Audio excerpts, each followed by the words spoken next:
Hastil fórna den óir an chláir agus Corcaigh go dúir is éile, le haig go háart ar a chéile sa chéad bát de chréamh na mún. Bhí áit na bátaí de cheannis agus cléhannaigh glimnach in an de na bhuatóirí, Mach darmach donacha a hamon trátrachta.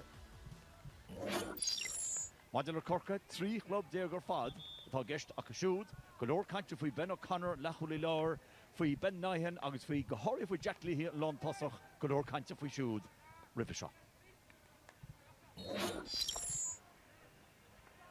Tá imreoir is ein club déag a dul chun parcad an glár an seo an nacht. Se Sean Wren as eine kilomón a captain na fórne. Ba sin súla féú ar na spáanta síos na toirí bhí acham sanráid seo le cúpla bliana nuas. That's called Trasnish because Jack Leahy tak amach on mar lán tasach. A fresh sin Jack O'Neill blockalse. Was that should it Dermot Healy. That's an Ryan Waher more in the crack. He put go hole in Dermot Healy. A month Pottiga or have the Waher. Tas Trasna. Shell of Cottage and Vicious and Mayflachter. Shell of Corkerisha Chats or Lawn Lewis and Chow William Buckley. He butchered William Buckley. He butchered a Jasting William Buckley. He saw Corker try to sucker she is her ball in Chow.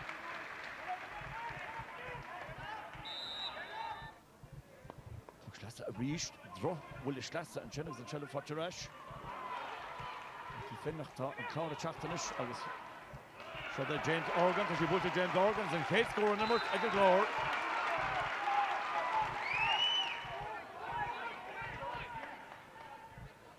Alling Traston the Park, Traston with Jack Leahy, so then Park comes to her. Does he put to Jack Leahy, comes Josh Easton Turbo. Both think Leahy's winner. Goal! Lovely! Again, true goal!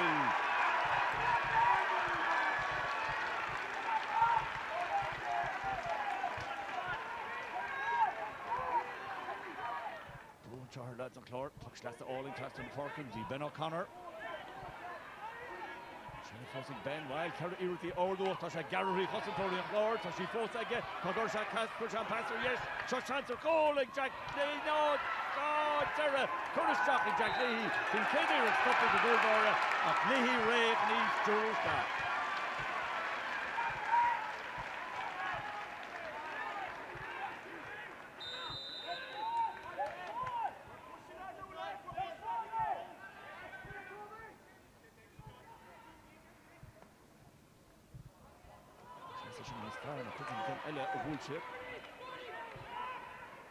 Tasmach Nish, it is Sean Wren, captain of Forna Rin, Bandworth Brook, Rin, Harrod Traston.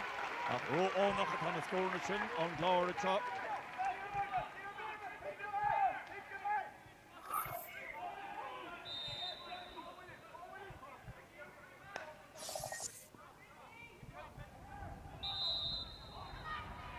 Fourth part more Mealtach, Corca and Shaw.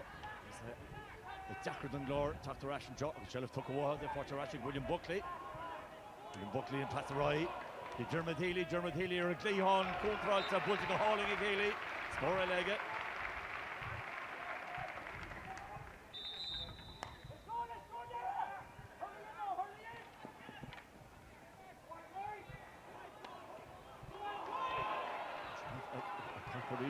Some turning a sheer so they Leahy will and 3 cold on 3 cold scored to Jack Leahy at Dennis Chris.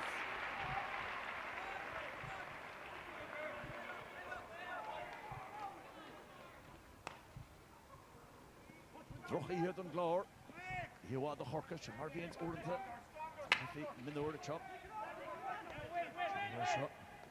Buckley, pass all in Horror Cleggan. Watching as Dermot Healy will call in Ella, Dermot Healy thaw. The Thrush of Ahara, which are row is good to Horka. Fair better is Gnohi and Shahnocht, Adam Enright, Coolbar and Flower.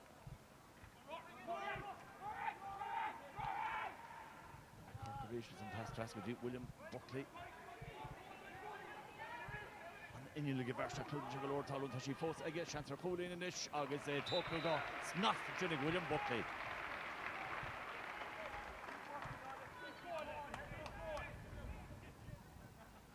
Schloss der Butcher Stachs the Lord, Bertus Corkafanacht, Denitiv, Ben O'Connor, far more loader, August Han Homusach. Mikey Finn, One Cooley, Chach Trasna. Josh could be a run amach and chop. John Cahill for Vrew. There's an Shella Fotcha Rash. Cork. Pass Cortas for Adam Welch would call it a chat. Adam Welch and Tom Shaw. Carol Cool. Jessica Glore, Shella Glana, Niarnishi Dashin.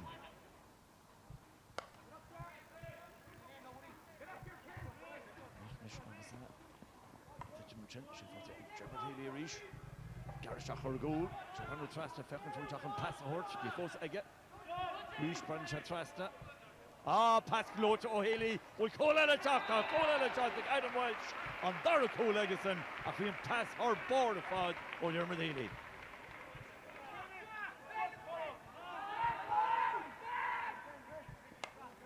Connornish, Stinchen the goal is Billy Canmore, Father Ishtach. What joy Adam Welch in ish. Adam Welch all past all English Jack and Jonas G. Russell Sullivan. The Hurling Sullivan Wilson on Great now. On Wilson on Great now. Cool Locha on Sheokan and Corka.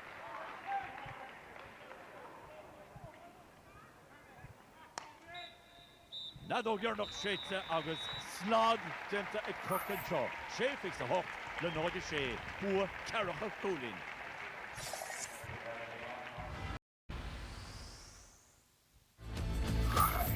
Sa chluthe leithceannais eile cha conlachí bháin súil ar Corcaigh agus Limnach. Big Mike Cabishach, a good Shachtana, a Kerry, Heddy Heda. Usually in the real Hachshachon, Limanochanish, I guess big score, Dasson, so I'm sure come a hench, Harris Trasnon, I guess Kayla, a Shane O'Brien, a Yannick son, I guess Nate Chew Painted.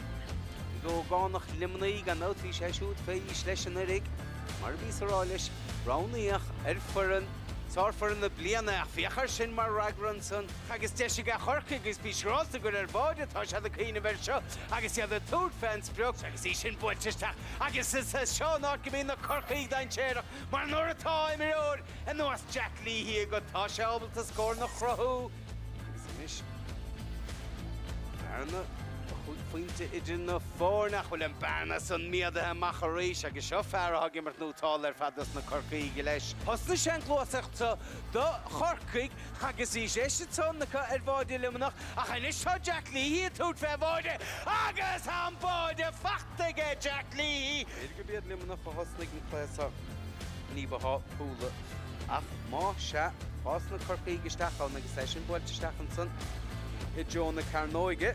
Agus Shella Fachtig Limnach agus yet son a hood Favord agus shin body le jar of Shiachunta on son agus Shane Limmer Giernach I Kimi the Assad Semple Honna Charta Hurt the Limonach Ni Hugger Swas Ree of Ohasach did it.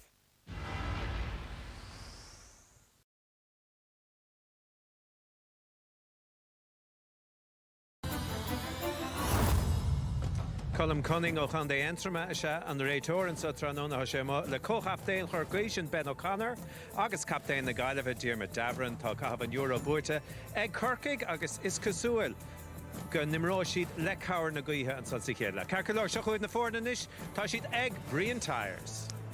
Gramagat a bhehéile agus tá sábhain meis na fir na Corcaigh rá láidir na núdar gan out nach de líon lán chuid an láidir cosá be Dara Sullivan an leich goine fortláirige ach chuide go sin lohan trílar siúd nach bisisiráalta agus tá Kevin Lyons go meas an éir rud a bhíh tácht le pocamach fada na Gailí. Sa líine le chuúlatá bheirt chóchaptain Ben O'Connor mar chanicmar agus Taiblis James Dwyer I lár na parke Mikey Finn taibh sícín de fointí aimse heice siúd sa bheachtas go dtí seo. Éana thuúháin dianta ón gléidearnach cosú tá Taigo Canal Gorte agus tá David Cremina tasnú den géadúir sa bheachtas. Scór na móra cláraige tusa Chorcaigh gan dá Jack Leahy an cínáile ceir tucha ceir ach faointe más scór leis sa Diarmaid Healy agus fearmachta William Buckley gach seans go meise siúd a dul amach go lár na parke. Seo mar ige fir na Gailí mar sin gan éana harú dianta a ochla chiilchaine mar luas an pocamach ge darhailt anna ada agus ar chroig sé dacrachtaí tá chosandóirí chiilchaine an lás an de beit tíirn lín an leiach ach an chéilint idréin agus Jack Leahy tróna be sé hard a bheith cinúnach. Seans go mbeidh Joshua Connor sair tuis Buckley bheith méach beidir gnúsáit bhí mar chosandóir le cóise. Diarmaid Davran se siúd an captain le cholí lár na fórne agus Nathan Gill job mór le déanamh go siúd ar Diarmaid Healy tróna. Josh Ryan agus Conor Lawless a feimimiú sa trí an lár an Sundan Gaillimh. Cenna fan éon ghascíoch scórála ó nimmirtacha Táróí Burcan a bhd, Digín os the puck in the Sarah get shoot, ní hall powder na hatslat, Rahi Kochtach Dírach is shoot. Agus vi Cosgrove agus Lohans na Cooney, Harave Browsach an Dernach.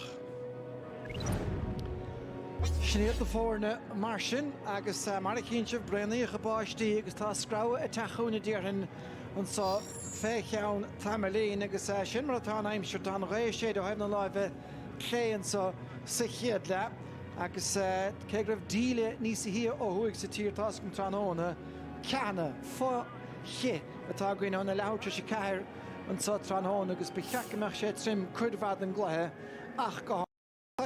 Canish na menúr gan dat orthe Electric Ireland reached ach riimi sin ar fad á rán na bhíon.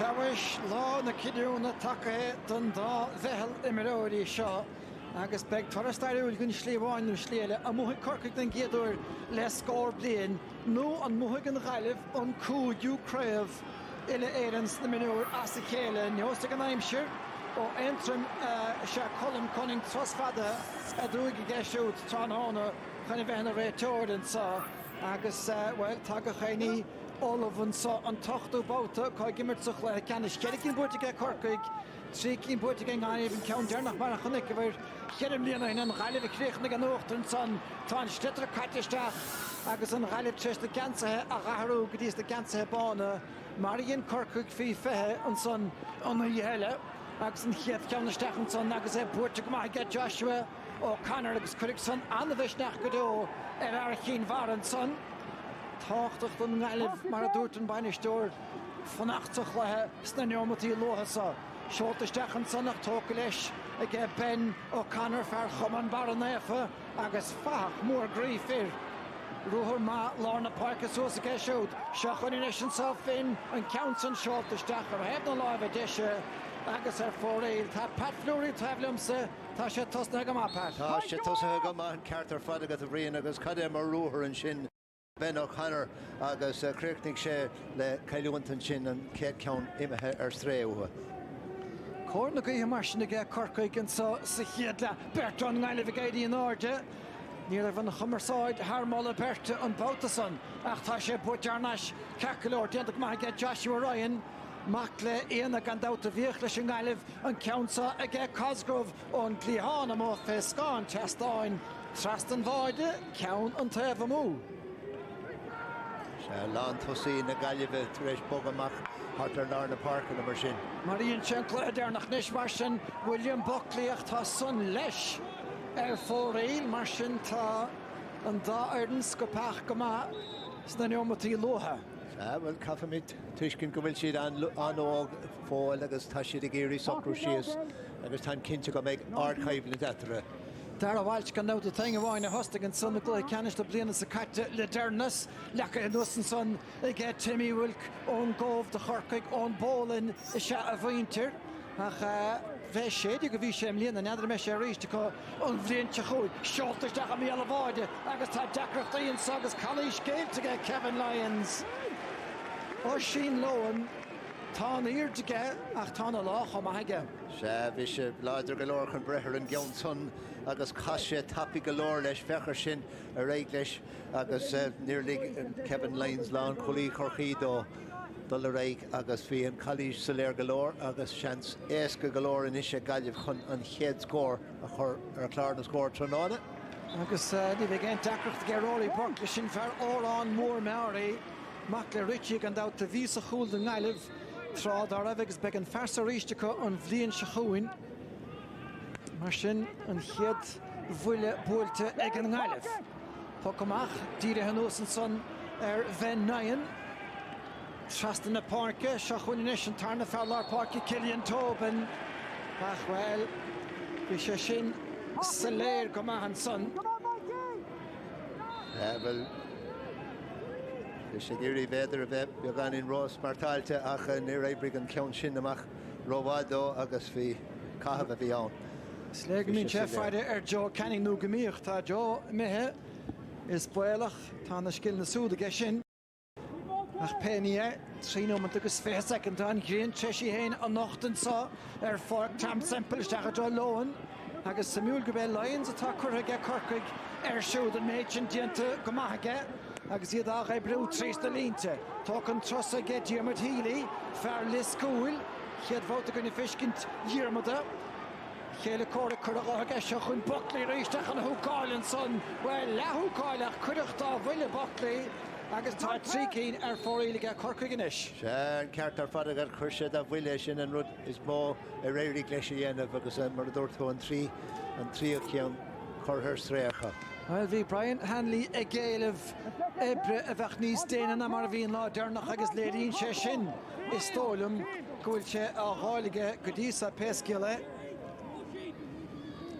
Without taking sheet on Doolan, it had like a mac rompotron on the brain, because taking Gachenia, Kekomahata Corky. Nishta Faron Drive How, like a St. Poxlasse, dear Gavin Jama, Toss on Dienta, Agus Dienta Gama, Agus Shachun Dara Sullivan, all the Alon Cassic, Eros at all Contastic, Agus Godain Fain, one counts on short the Dirna Curly, only the Lon Hulamachlish.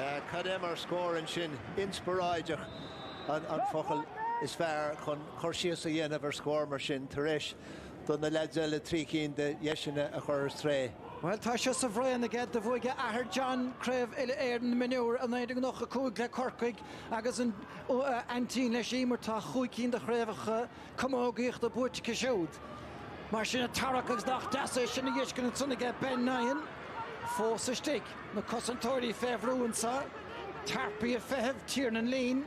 And Gashki Hanader nach Shachun Tarpi, Gorbas Glaunmeyer, Lasma the Higher Horkay of Oher, Tanstitterma Tata Kamaharish of Devlinige, Agus Brian Hanley and saw Nia a pat let Tam Dunhu, Kevetam Dunhu. Shaq and out we Tam Gimmer to the Doyle, in there to go hook to hen or a Derry Glen Crab the hair in the Woken, Agus Farosel and Scott, Agus and Wood Kenneth, Fear Mother Le Brian, can out. Shachun Tarpi, I had the VR, Gerhafshama, Harishalin and son. Agus and Puck Schlasse, let Hogan to Zornish, Ta Mikey Finn Gama, Husa, Ta Count Fachtige, Rimish, Achni He Hokig and Countsa. Board to get it. Nish Deshin so get Corkig and Counts and Lesh. Correstach agus Harish Draston, the Girhan, Sonnish Scorson, Facht again Verno, David Kremen. Yeah, you know, Shinavadni's fair and Kate score fight on the Hussahe, Teresh, Nomet, Agus Murdor to Kremen, and fair a foreign score Tavis Shin. Nish Marshin, no four nigga breach, Jadir for Sucre Hagis. Corkig Garish, agus Todd Burton Soka, Runica Ta Fair, Violent Hullick James Dwyer. Agus vi Arsha Janet of Verdun Bokach sin an nodig noch cool choma Katja Sheeran sa Fuile Hammond sa Agus an Spruckheimse ag Fairly School Dermot Healy. Ja, an the face of Abraham, Kademar face of Abraham, passing the Gloite, Alien Shin, and Farshin James Wire of Elijah Galore, Contosa Corlesh, agus Kadeshin, Markriach, O Yermot Healy, Ard score who showed. Marshin Chikin your forward get Corkagach Chikin and Son in Chasakele. Both the crane and Brescian Fachta again, Nilevagas again, me Hall Power, Yasla Hoscore Halt, Curra or having a lot of clay, Mata again, Versa, Fair, Tina, Manister Doon Dida for seeking the 20 in Derek. Pokamach Porte again, Nilevagas Portigamaka, Daranieri, Bound Currageth Fehenig, Short the Trust and Son, Achan Brescia Talk Timmy Wilkinson. On Gov Club Social, seeking the club in a social, Erdin Sachar Tran Hona, Agus Shachon your Eastern Shit, Agus Tan Nartags and the Selina lehosig sin a déanamh díomhála Diarmaid Healy a ríist ach an bautasá chuidir fóraí le ón Ryan se a bháthir mar de Nicra Ryan ó Gónach.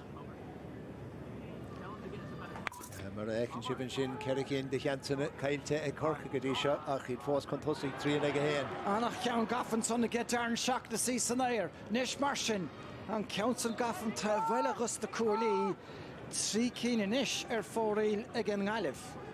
Trí cíine inis agus gach sean tábhachtach in áíre chun an muoí na thuirtáibh chun socrú síos agus dul réigla sin imir. Ní sé agsúlacha de boc amach Fáidio Sullivan.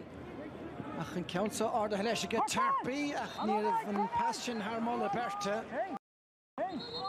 Brian Hanley ará leis beidir an stitar a chahabh níos a hí sús Frentlí Hán. Hanley dír gan dá trí cína sa chéile bhuachtan mar bhaine stóir. Agus iad go láidir sa chluitheag gearaisteach go hálainn dút go raibh ceann feachtacha Mikey Finn riimiise sa chraibh fearhanis na chun lehéad a scóir. Cad é mar pocht leasa fechar sin go hálainn go hóntaach ar fadar fad buile álainn glán agus scóir an chéad go thuig siú. Well, an méanach go raibh go chéine caint ar sa bhirdan sa tá sé a thospáinte go dún hena hénig. Tá go deasan son a get James Byrne fi sé fehrú ceart ach tá Buckley inis gomecht leis Taraníri de Harley Sean a bhí leis a bhirdan in na chaptain fi fé hena heile an count an teoltaige Buckley an tríoíireach an chéad chean trínaige. Sé dá agus inis tá Corcaigh ag immert go hanmha inis seo tréimhse anmha dóibh siúr sin Buckley sin agus cad é mar luas a haspáin seardús agus crinnes chun an glúiseach sin a chríochtnú. Búirte fada a chuganna gaithe a get dara bhhail se rééis bertnú trúr an eileh géirí an áde an bris a feitin sa a get James Dwyer. Seolta Stechanson chus an tormátá a díana bheith austra fad. Búirte chun cínig a isin ceann das a drá loan. Lions mátá sa bhalach ar siúd. Agus is a steach a bheith an puck séir seo a dul an council búirte steach go deasca Joshua O'Connor chuige. Ach tá 2 scór as a chéile in achar 2 nómad feachtaige Corcaigh Gíorghá ag an ngáileh le scór. Beidir go bheith Joshua Ryan a 8 ó bheith Mícheál Power agus bhí an puck séir brete riimisin ag Colm Cunning. Tá sí taréis tá leid Corcaigh taréis freigra an leidir a thuirt don chéad scór a fuór Gaillimh sin mar a dúirt ó chuig cholín i níige chéile sin freigra leidir rúthe. Nóil Furling an sa, ein bhíon bháin hat tucha go de air charach túil mar bhaine stóir agus bhí sé hénig gimar déim líana hin nóir a bhóig an club an chréibh a Corcaigh. Nis seo ceann táchtach inis 8 nómad na chuisio scóráilde go déirnach Rory Burke. Bhí sé aus an ná Derek agus tá an cumachéana Eric Johnson tá sé sin leis I dtír na Cruilí. Sé mar a dúirt tóbhríonn bhí an ceann sin ag testáil go dóite uathe mar ní leon scór feite an immert go fáil agus be breá sin I dhéanamh sa a fada. Well, be Brian Hanley a gaige gimeata siad an bhearna beáin be ísisiil nó go méid an bris isce Mikey Finn an na lehénig den bart leis sticht an ggóile. Doscail sé na ggólaí an bhóta sin fechar seo mar bhuiile leidir chur sé gacha bhí ina chorp sa bhuiile sin agus créicne sé thar an drasnán a sé na ige dó. Well, po amach an gúil páirde agus finna déanamh na coda Ellenson. Nis, búirtin sa a gé Kremen.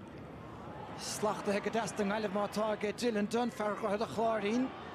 A bhí sa chúil den globan son fé séideag rábhlíanain a chéis lína le chúil in isiacha.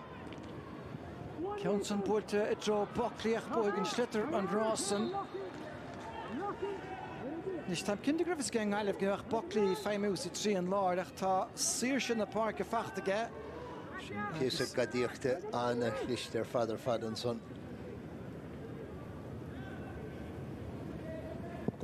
Nis sé cearra go deasa Nathan Gill.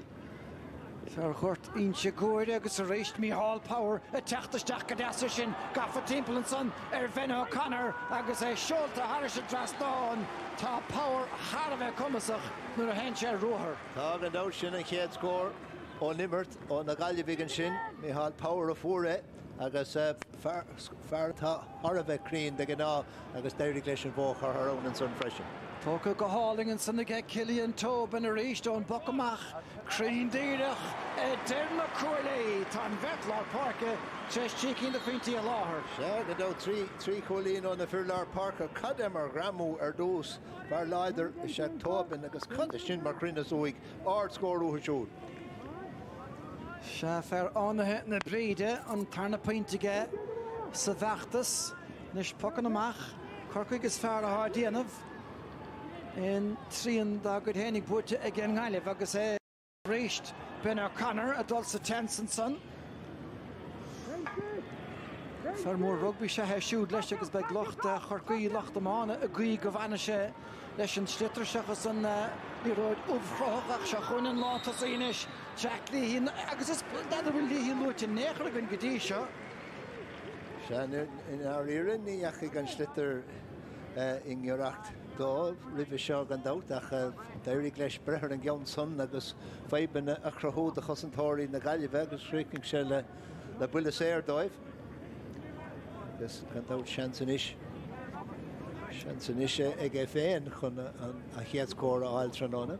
Se an ceair trocha ceair tá ceir trídíog fachta ón Immert an sa ag fear rún gúirne. Se ceann dachar mátá agus tá se gafa díreach leistigh na gúile níor a peine spáráige. Níor a mór an na spárála bhísir an taobh ceartan den cóile sin an rud is tábhachtaí an chéad scór dó siú.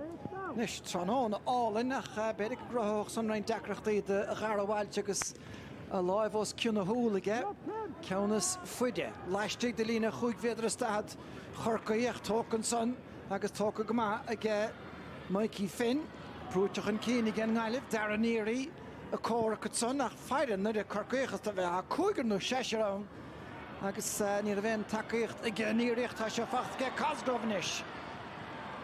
Brúteach a get Dara Sullivan ard chosan go dó ag seoad agus na cuailí oscailte ag Cillian Tobin an son an nósan sa ar Ben Nyan.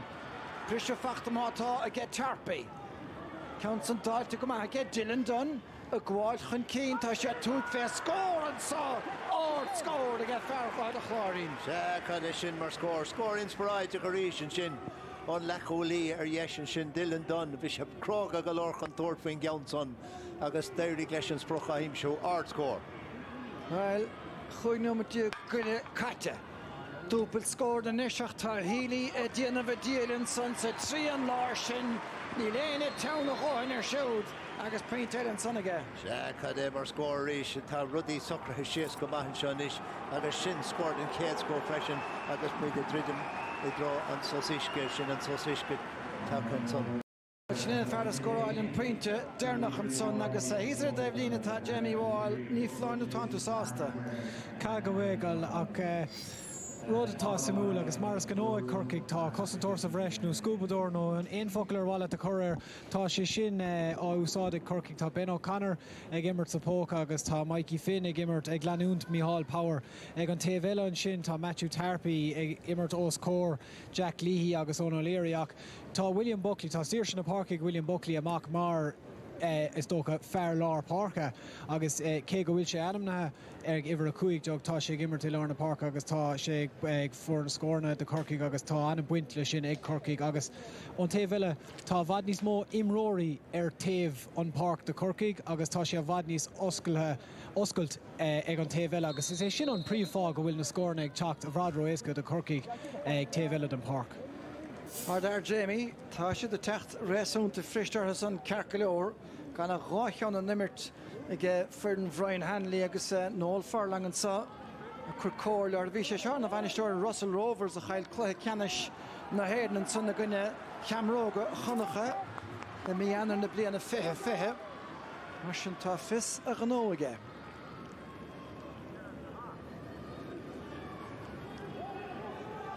Mar sin Dara Walsh, har a bheith bredúil an saistig. Can Jahar Connor gan out fanéal na sin seach de bhúil se an chréibh ag an rát a cheirm líana hin. Ach tá an gríon a dhéanamh a díalir. Nis a ríist an taobh ó Howden Bark. Cheicmeach go leor an san ngáilehcha fachta a gé Cork go réist agus tá sé na brise an choimar go háling a fad Buckley mar a dúr Jamie agus suir na park a gháilige sin agus an ghaileh híos go mór lei sin. Se go dát agus ní dhearna siad mór an faoi go dtí se a ríis pí a jazz choimar han sin James Weir a brise tríd agus an pass live a áilin amach chuig go William Buckley agus cad sin mar chríochóigh siúd ní séchhilína don na bhórna. Nis an chongracht an daimhlín an trasa. Na chat mar a freab an slitter isteach a John na parke. An trasa na ríis Caron ngaile bhaun ach a dul dóibh. An slitter a bhuachtan nuair a bhíon go leor daoine tugus a pasáilt an clitter. Sé nuam for bhúr seach nuam a dí cait tá an fersa tris ard fasach dhéanamh. Well, de bhúil se hennig agus power in éis an congur chun na chúile gánaí ag siúd a gáda leis a get Dara Sullivan.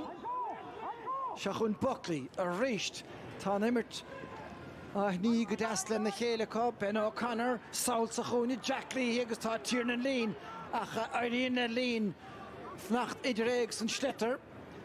Go dtí seo stocha go bhéad far áhfuil Lean begáin an uachtar sa chórach san cin áfuil an sláthar úntaachta líhí. Se chun Cork gan éine inge ar a daobh soch an Bark. Bhuaigh an ghaileh an ceansa. Déanta go deasan san, caite siar mátá ag Bark, lín inis. Ach Dara Sullivan, chun cín ar a chéile códa Cosgrove tóca go háling bhí sé ar san éir a gunne fortláir go Dara Sullivan machchan sagadí bhfuil. Har ná sé ríis goí Dara Sullivan sé scóráil an chiad ceann há sé hénig treis a grám húta sin is go maithaige go raibh bhhartíad a ríistige. Caile sin mar fiasa imirthe ó Dara Sullivan agus thosaigh sé le gramó fechar an gramó óntach a raibh leis dhéanamh ar an gédal sios agus a réig leis chus an náirde agus é lárnach sa fios action sin agus é sin féin a chríochnaige le cólín den chéadscó. Well, der seach na bhór de bhéile an cheasig Patrick Collins agus an Ger an bhirtethir an bhirtchúlbáide bheith go Corcaig a máireach a barca chrócaig. Se chun inis ón O'Leary ó anhannig leanach gan feic fisce gon ón O'Leary tá puck chuí féidir seaca búirte ag Corcaig an son. Ach a hénig is líhí na chatte níte san neir tána scór na tacht tamálón gúil. Tá an dá tamálón gúil mar a dúirtú agus iad sásta tuairt faoin na scór ó Lard Park agus áit mar sin. Agus cuma compórta golóir a Corcaig in á riire seach gúlín aithre is bearna mór golóir nor is muoíonn tú faoi a ganna choc nó me déag imethe. Well, bhí an ghaileh cliste go maithans an dágad an slitter Howland son agus cheap ón O'Leary go múl faoi amachcha ach tá cúpla second melte ag an ghaileh agus tá siad, well, can na slitter ar fad na bhí siad a tastáil. Jack Leahy take amach chun an ceansa a bhoga agus Kevin O'Donovan an sáthastáilm atá freigrachas cuid bha den obair bha atá ar siúl ó cheann an chúnta ag Corcaig. Na bhfuil sa tríide go dtí nach astrachtúrú ar na panéil forabar an ceansa na ggé Leahy mátá ní a bhain teanga bháilach lecha isach agus chuir fóríil gén cúgiú ceannacha. Se ní hen ceannas fear ar bhfuil sé riomh ach fear atá ábalta scórna áil ó éáitar an Bark nuair a bhíonn sé gimmart go maith. Sin é ceanna agus sé cín díag tóca ggé Corcaig. Tóca go díal san éir an son ag an ghaileh tá Mícheál Power treis scaoile fé ríisteach tá ceannail ar fóríil. Ach tá sé seo gimmart go maith. Tá an dóach sin an darna ceanna tá caiilte ag Power ach tá si a géirí scórna áil chun an bearna a leidú beagání. Chanta ggé Gill smachta go deasca Dara Níri tá fearr laistigh dá an pass beagán máil béidirach Ben O'Connor a ddírig Mícheál Power a chur dá bhaile ach tá Power sta fiúil a bhchail agus sin tainge a bhaine ná ríos na tosathe atá crothú feibanna. Seag an dát sin scór eile ónimmert ó power an 10 tosaí atá gá scór feitige ónimmert go bhí sé láidir an sin agus creaachnig sé lena gar a scór an son. Thosnig ó sin lón go má cecolóach níl pein fisce ó hinnigan dá ach tá power a ríist a tuspáint an go eile chuna sa dhéanamh nes Lions féhrúan sa seachún lón gros a caintear. Tóca again lán chúlaí ó bhailí gar a bháin agus tá plés má tóca chomaige glanta a suas fé an barcad slitar a prebad an bhód tarpaí a dhéanamh go maithan agus fachtan sa láirslí ag Joshua Ryan thnáistí tarpaí coimar deasa an gáileh an bouta sa. Well, bhí an slitar again dosaíon san setlum ná scuúlach leis. Séidir an réitor go raibh gréimige ar a láb agus ga seans go bhfuil an ceartaige Puxéir ar rénos brunta ar gaiileh agus mar a echan sibh ceire Puxéir gealte a Cork go dtí seo gan na ceanháin gealte ag na gaiilehí. Stat anna himiú. Cúig Puxéir num cháinm gus fithe geall leis caite. Agus Rory Burkenis agus an bhartaíonn tar ríistige. An darna ceann ó Rory an sin gá ceann uig siúd ó Villisair ceanháin ó Dylan Dunn lechhuilír yes agus gá ceann ó Micheál Power lechosí lár. Nis brist agus tá lána streise an ceann san na bhuachtain dóibh mór jaacreachtaí iad héine oscailtain sa obair-bhaige óna O'Leary an bouta agus tá trúra chorca gán slachta go deasaige Buckley ní rah éon bhuilige a gáardach an clitar seachún hírínis trosló go fada gan brúdála idir ní héanúntas an bratah a gáardach istig. Seagad anna fiosar imethe agus Buckley lár nach ann ríis agus é sin atá anmh rósach ar fada muhi lár parca agus pas lá álan amach chuige Diarmid Healy agus sin an trío scór uig siú tróna. Seoltach an cínige tarpaí tóca go deasan nach laic ige ó sin lón. Nis mar sin Lions a chuirú ar siúd an ghalibhdíach spásach roiach tá sé teanta leis a déimhlíon na Micheál Power ní a bhéndra chuoine bheith ach ní chuireach i gríe.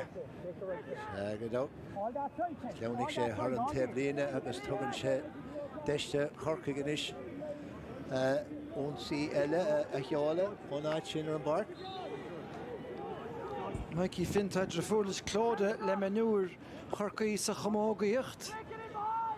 Búilte go hádan i gceisiúdach léite go má tá tarpaí a fáilt mórrán don Televan son. Nis mar sin darn seachnasaí. Níl le Nigel le bhig buinge léirn na menúr agus faoi fithe trád ar raibh sin gaiilehach tá búilte ag an pointe seo ag Lions ar lón agus feire seo Buckley agus annach chutspáisian san hálaige.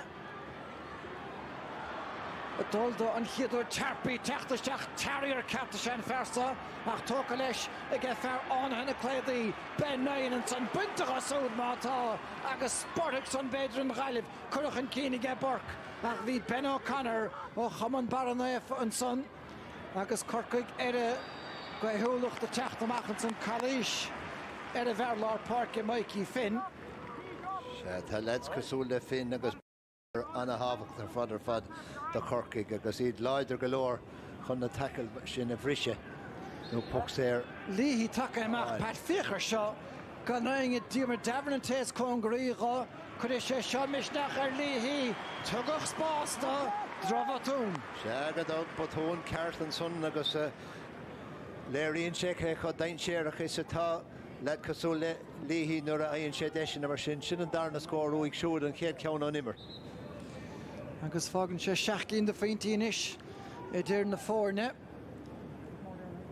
Bert nó trúr de una de hena gailí gníomh ar a dóibhlíneach ní dochaíana sé éonarú tóca ge Timmy Wilkinson. Steach a lár slíg sa ríist. Tás a chorcaí ráchas céimnú tríchan cíine a Gailí Cork agus an cumán an sanna get tír an lín ábhar scaoilte Buckley a techt leistigh. Plucáta go díla ag Gillan son. Ba cheacaní an sin ceann tóca go deas ag Joshua Ryan an son. Nish Martian Kupla, Rod Madientis, the Costantori, again Niliv Le Kupla Niomatanus, Achadientic Ma get Tobin, Ishtachal Arshley, talking to get James Dwyer, and Counts on Mata, Jara Machansa, get Dylan Dunn, Agus Ganainach and Keener, Martian Kaja Tut, Ferrora Henig, Berhamo and Sodaget Bert Harkoyachard, Ach Niet Lochtu, near Vene and Cleon Suswick. Shachoninish Cork David Kremen. Tá pointe get David Hannah Hennig tá tarna ceannis tá an ein leú go maithe Cork.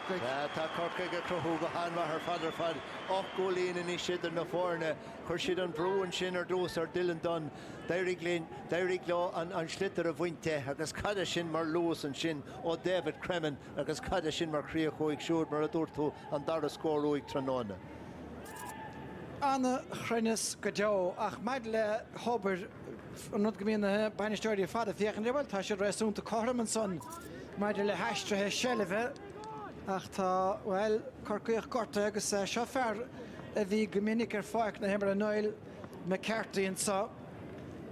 Agus tá sé héin Jerry Regan, Wesley O'Brien, David Dorgan, a Carúlia Noel Furlong, agus tá Anna Hugh gandát. Man soccer, vider sogma agus de voder komortus 20 Farsland son fe chardiog cherem liene a 3 bliene hen gedein fein. Agus Gailev leis agus aga a Kassoud, Mihal Power. An Jelsin Choros Kyun na Soul. Marsin Trino Macledol. Gaile amastach go meg beidir nómat ráithán beidir a bhéad le chuirla sem méid sin an nús ar bhfuil lecha ag eistúd agus dála Sam Quirk na fórna faoi fethe is a cheansa cinna bhíoch tá Mikey Finn a bucht an mórrán seilbh se chun ólíorínis ábhar ciúin go dtí seo bhúte chuirna cheartaige man amach go bhfuil. Gan sin an scór ó Lírig scór na faighte is sé cúigur den séir den na tosathe agus an Bertlar Parke agus sin anna chórthad don sort iberte atá cruthathe ag Corca tróna. Agus Dara Sullivan ráithán an lína lán chúla ge siúd agus chuig faointe diaganis leis sé cín. Boutas an dianta mar ge Cosgrove agus a chó lecathe ach an féadlathe an slitter san na hárdach Darraníri agus tá vertiant geisiú de a bhíle díhal a dhérig an slitter i chimeáda stigan san ach bhí brú nach Berger. Bhí gandát bhí Andrew ar fadar agus cógracht an teblín agus ní raibh bhíon a raibh leid Corcaí chun é a chur Harris an líne agus Deirig Law. Neart má léirigh James Dwyer an san ach béirigh meachtaín rá go raibh sé ábhar calaíseach. A reached and tarn about Ben O'Connor a Ross trust in the park and so to shoot leis fest a Coilí agus tá sé hénig sásta agus Canahem na bech tána paintí tachtanis chufte tapwick. Gan sin an 7 gólaí in déag tá faighte ag Corcaigh sa céad leathan sin agus cada sin mar iirecht ó Ben O'Connor captain na fórna lecholaí lár ard scór ar fadú ag siúd.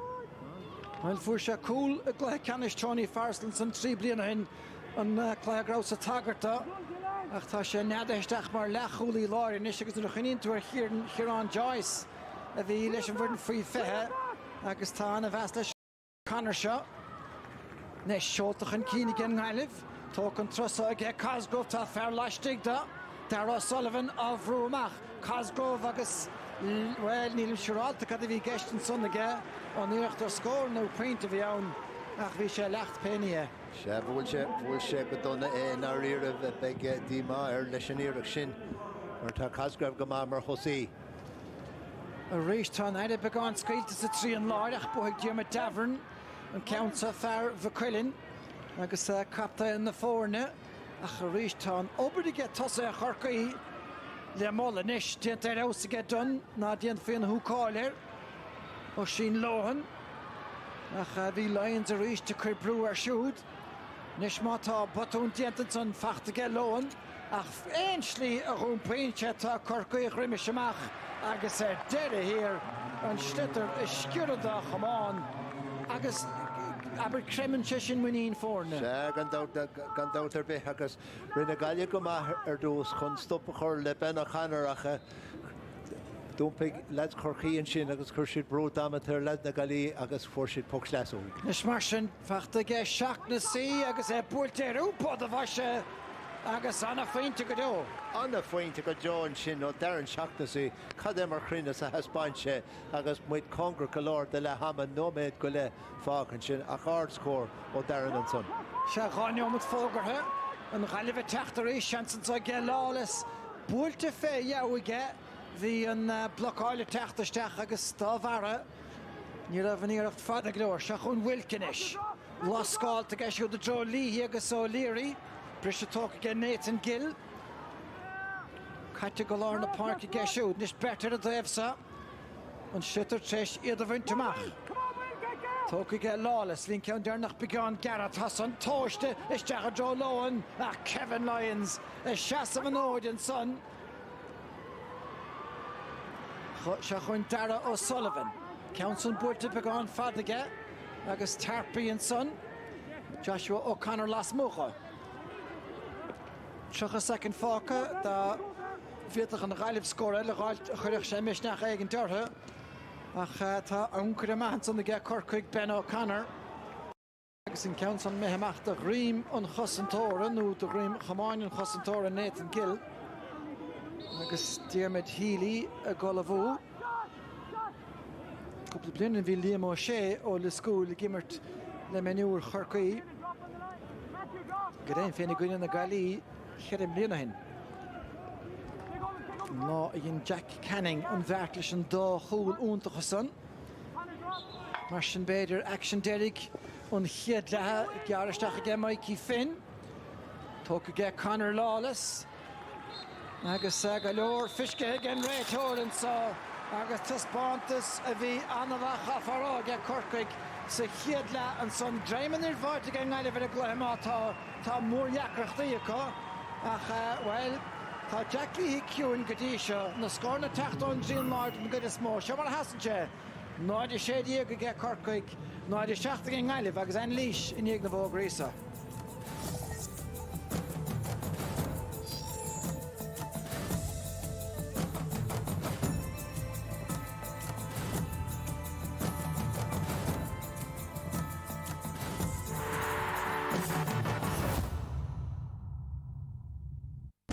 The Electric Ireland GAA Minor Championships. This is major. An teart an seo glótha ó namol ben taistear Neil Tobin le feiceal sa chláir. Be cant agus córa le Lisa O'Neill. Bhuiile muid leis na daoine tú hiad na múir feachtar a mil farste agus be ceol an grúpa i vagabonds.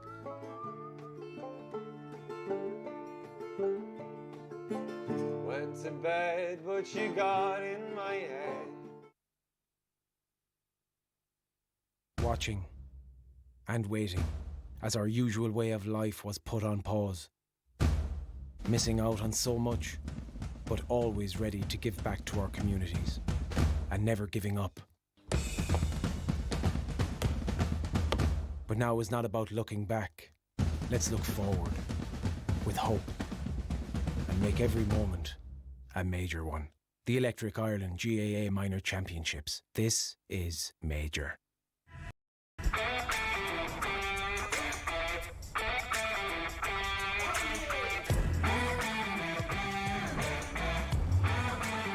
Unrivaled safety, capability and reliability. Discover the Forester e-Boxer at Subaru Galway.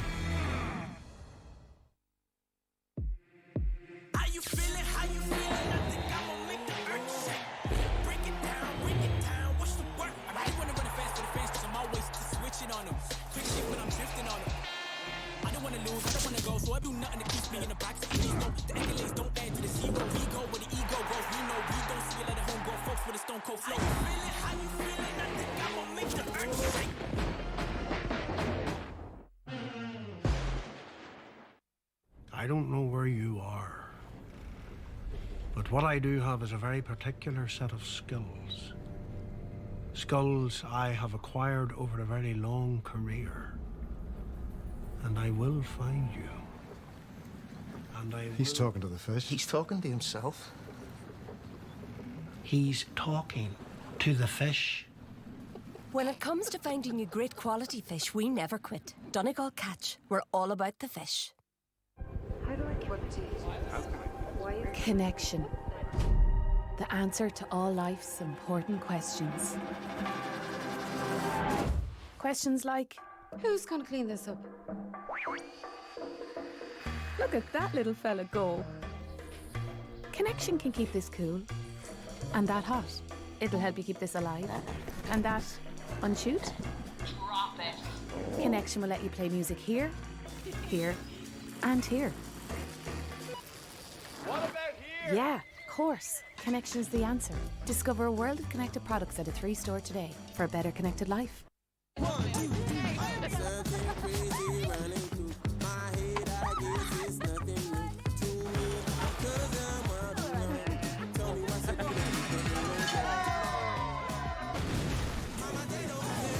Tastes light and refreshing. This is Rockshore. Brave gemortish na minúr le Electric Ireland. Tá seo mór.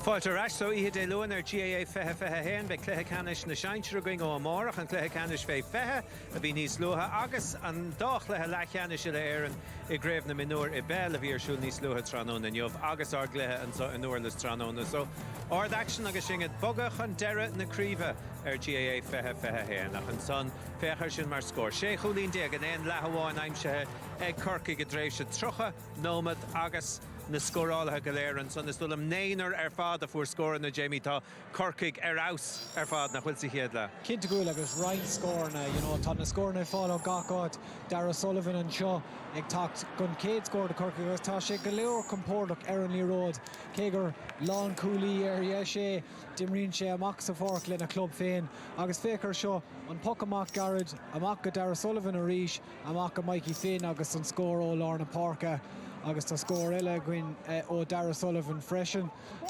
súst an líród ach an rud is simúl here thugann sé an líród a Timmy Wilk agus leanan sé raig ar nós is dócha an forn sinsear Corcaigh agus Tim O'Mahony agus an cléthe takeíocht agus an sin na cosantóirí sús an park ag tógan scór eilí.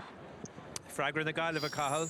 Se Mícheál Power tá sé ag obair go dtín an sin cé gúil sé go marc Ben O'Connor, Neil Ben O'Connor ach tá sé ag obair go dtín agus tá cúpla scór má fáite ag ó an immert ach a bhád níos mó ag testáil ó Gaile agus na caimhlíntí ar fud na parca tá sé de cáúint na caimhlíntí sin ach léironn sin ó imíonn an líróid isteach tá sé den an na seansna siúach níl go leor gan sa láthir ag dul isteach chun na scórna mar sin aáil. Right, né gúlín mar sin Dara spór ag Corcaigh ar Gaillimh sé chúlín déag in aige seacht an dara le fós le tacht agus áirtas bantas ó ar Corcaigh an so go dtí seo péisceile.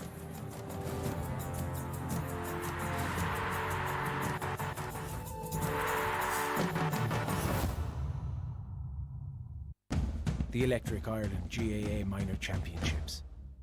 This is major. Tá sé lig feici agam, an Cuine, an Gádaí, na Cliffy, na Caimhlíntí, club agus cundaí agus... Chuine a ríis baimiid bairí aige. De Wuscaletsa. Mí? Ow. Oh, is fadalum go dus óí an fell a ríis. Ná Jane Jarmid fell na man. Jack ar an numíocht a bhla.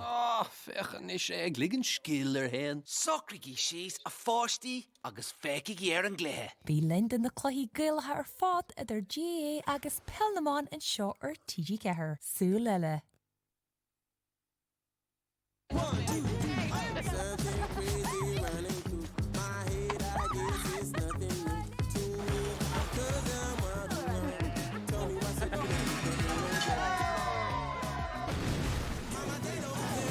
Tastes light and refreshing. This is Rockshore. Dandruff says don't. Don't wear black. Don't get close. Don't stand out. Don't be yourself. There are no more don'ts with Head & Shoulders. get up to 72 hours dandruff protection. Head and Shoulders, rule your head. Welcome to Tesco Mobile. This beauty got a cracking camera on it. And I'll throw in some never-ending data if you like.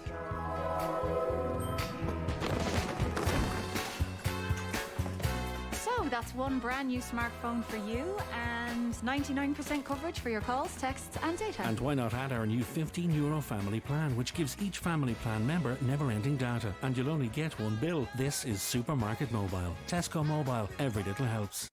With a welcome bonus of €265, now is the time to switch to Electric Ireland. For your welcome bonus, switch today. When it comes to your health and well-being, we believe you've waited long enough. Our Leia Health and Wellbeing clinics provide urgent care for minor illnesses and injuries within an hour of arrival, 365 days a year. We don't just want to help you get well, we want to keep you that way. That's why our clinics also provide cardiac screening and consultations with a health coach. Just another way Leia Healthcare looks after its members. Leia Healthcare, looking after you always. This is On Post Commerce. This is doing business across distance as if distance doesn't matter. This is helping business of all sizes thrive and grow. This is opening doors and opportunities and possibilities. Small, local, big, global. Helping Irish business go further and bringing international business nearer. This is On Post Commerce, a world of ways to bring customers closer.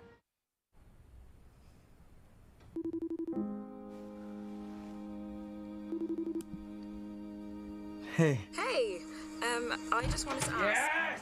Hang on. Look, if this is a bad time. No, 2 seconds. New Vodafone Super Wi-Fi with enhanced coverage technology so you can connect in every corner of your home. Okay, I'm here. Oh, no worries. Want to go for a walk? A walk? Powered by Vodafone Fibre Broadband.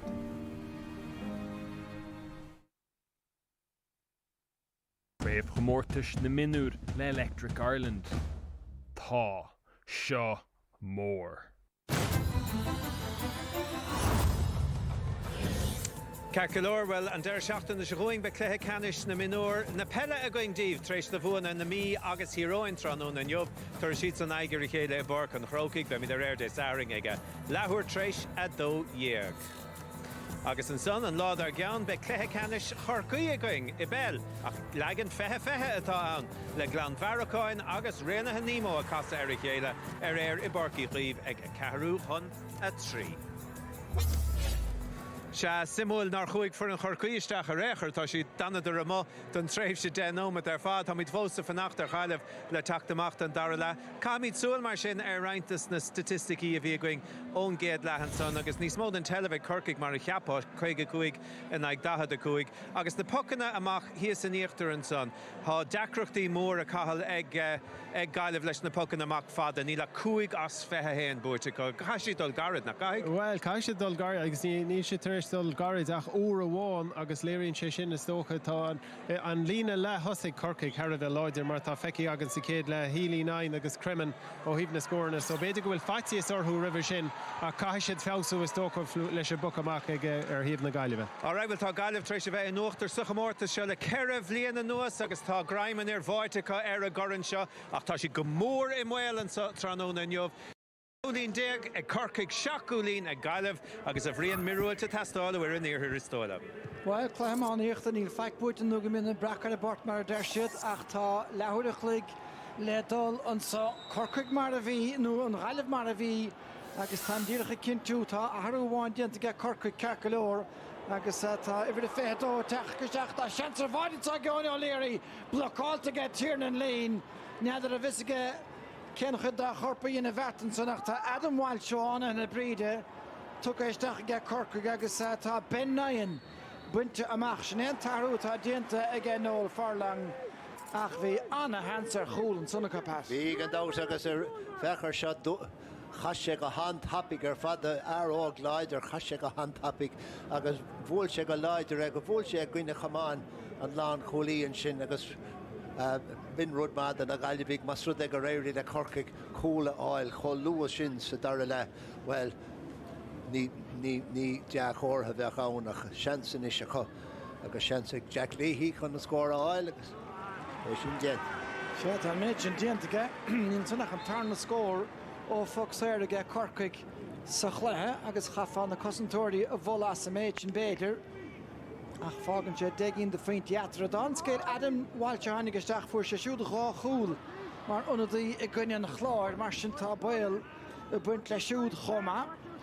Tóca ge John Cosgrove sa íochail curtha dul siar agus déananig Joshua Ryan go maithagus é seo chiimiad ach a réist an chormaíocht san a léirigh William Buckley tá sí caiitige cearca leor ach go ran sin na hasamh an éachar agus chéile códacha chiimiad do bhí sé go maith. Se go rinne sé go hanma ag faoir hir hawl chuir siad amach ar an taobhlíne é ach chuir siad brú damanta air mar a dúirtú anna chormaíocht léirithe an sin aige William Buckley.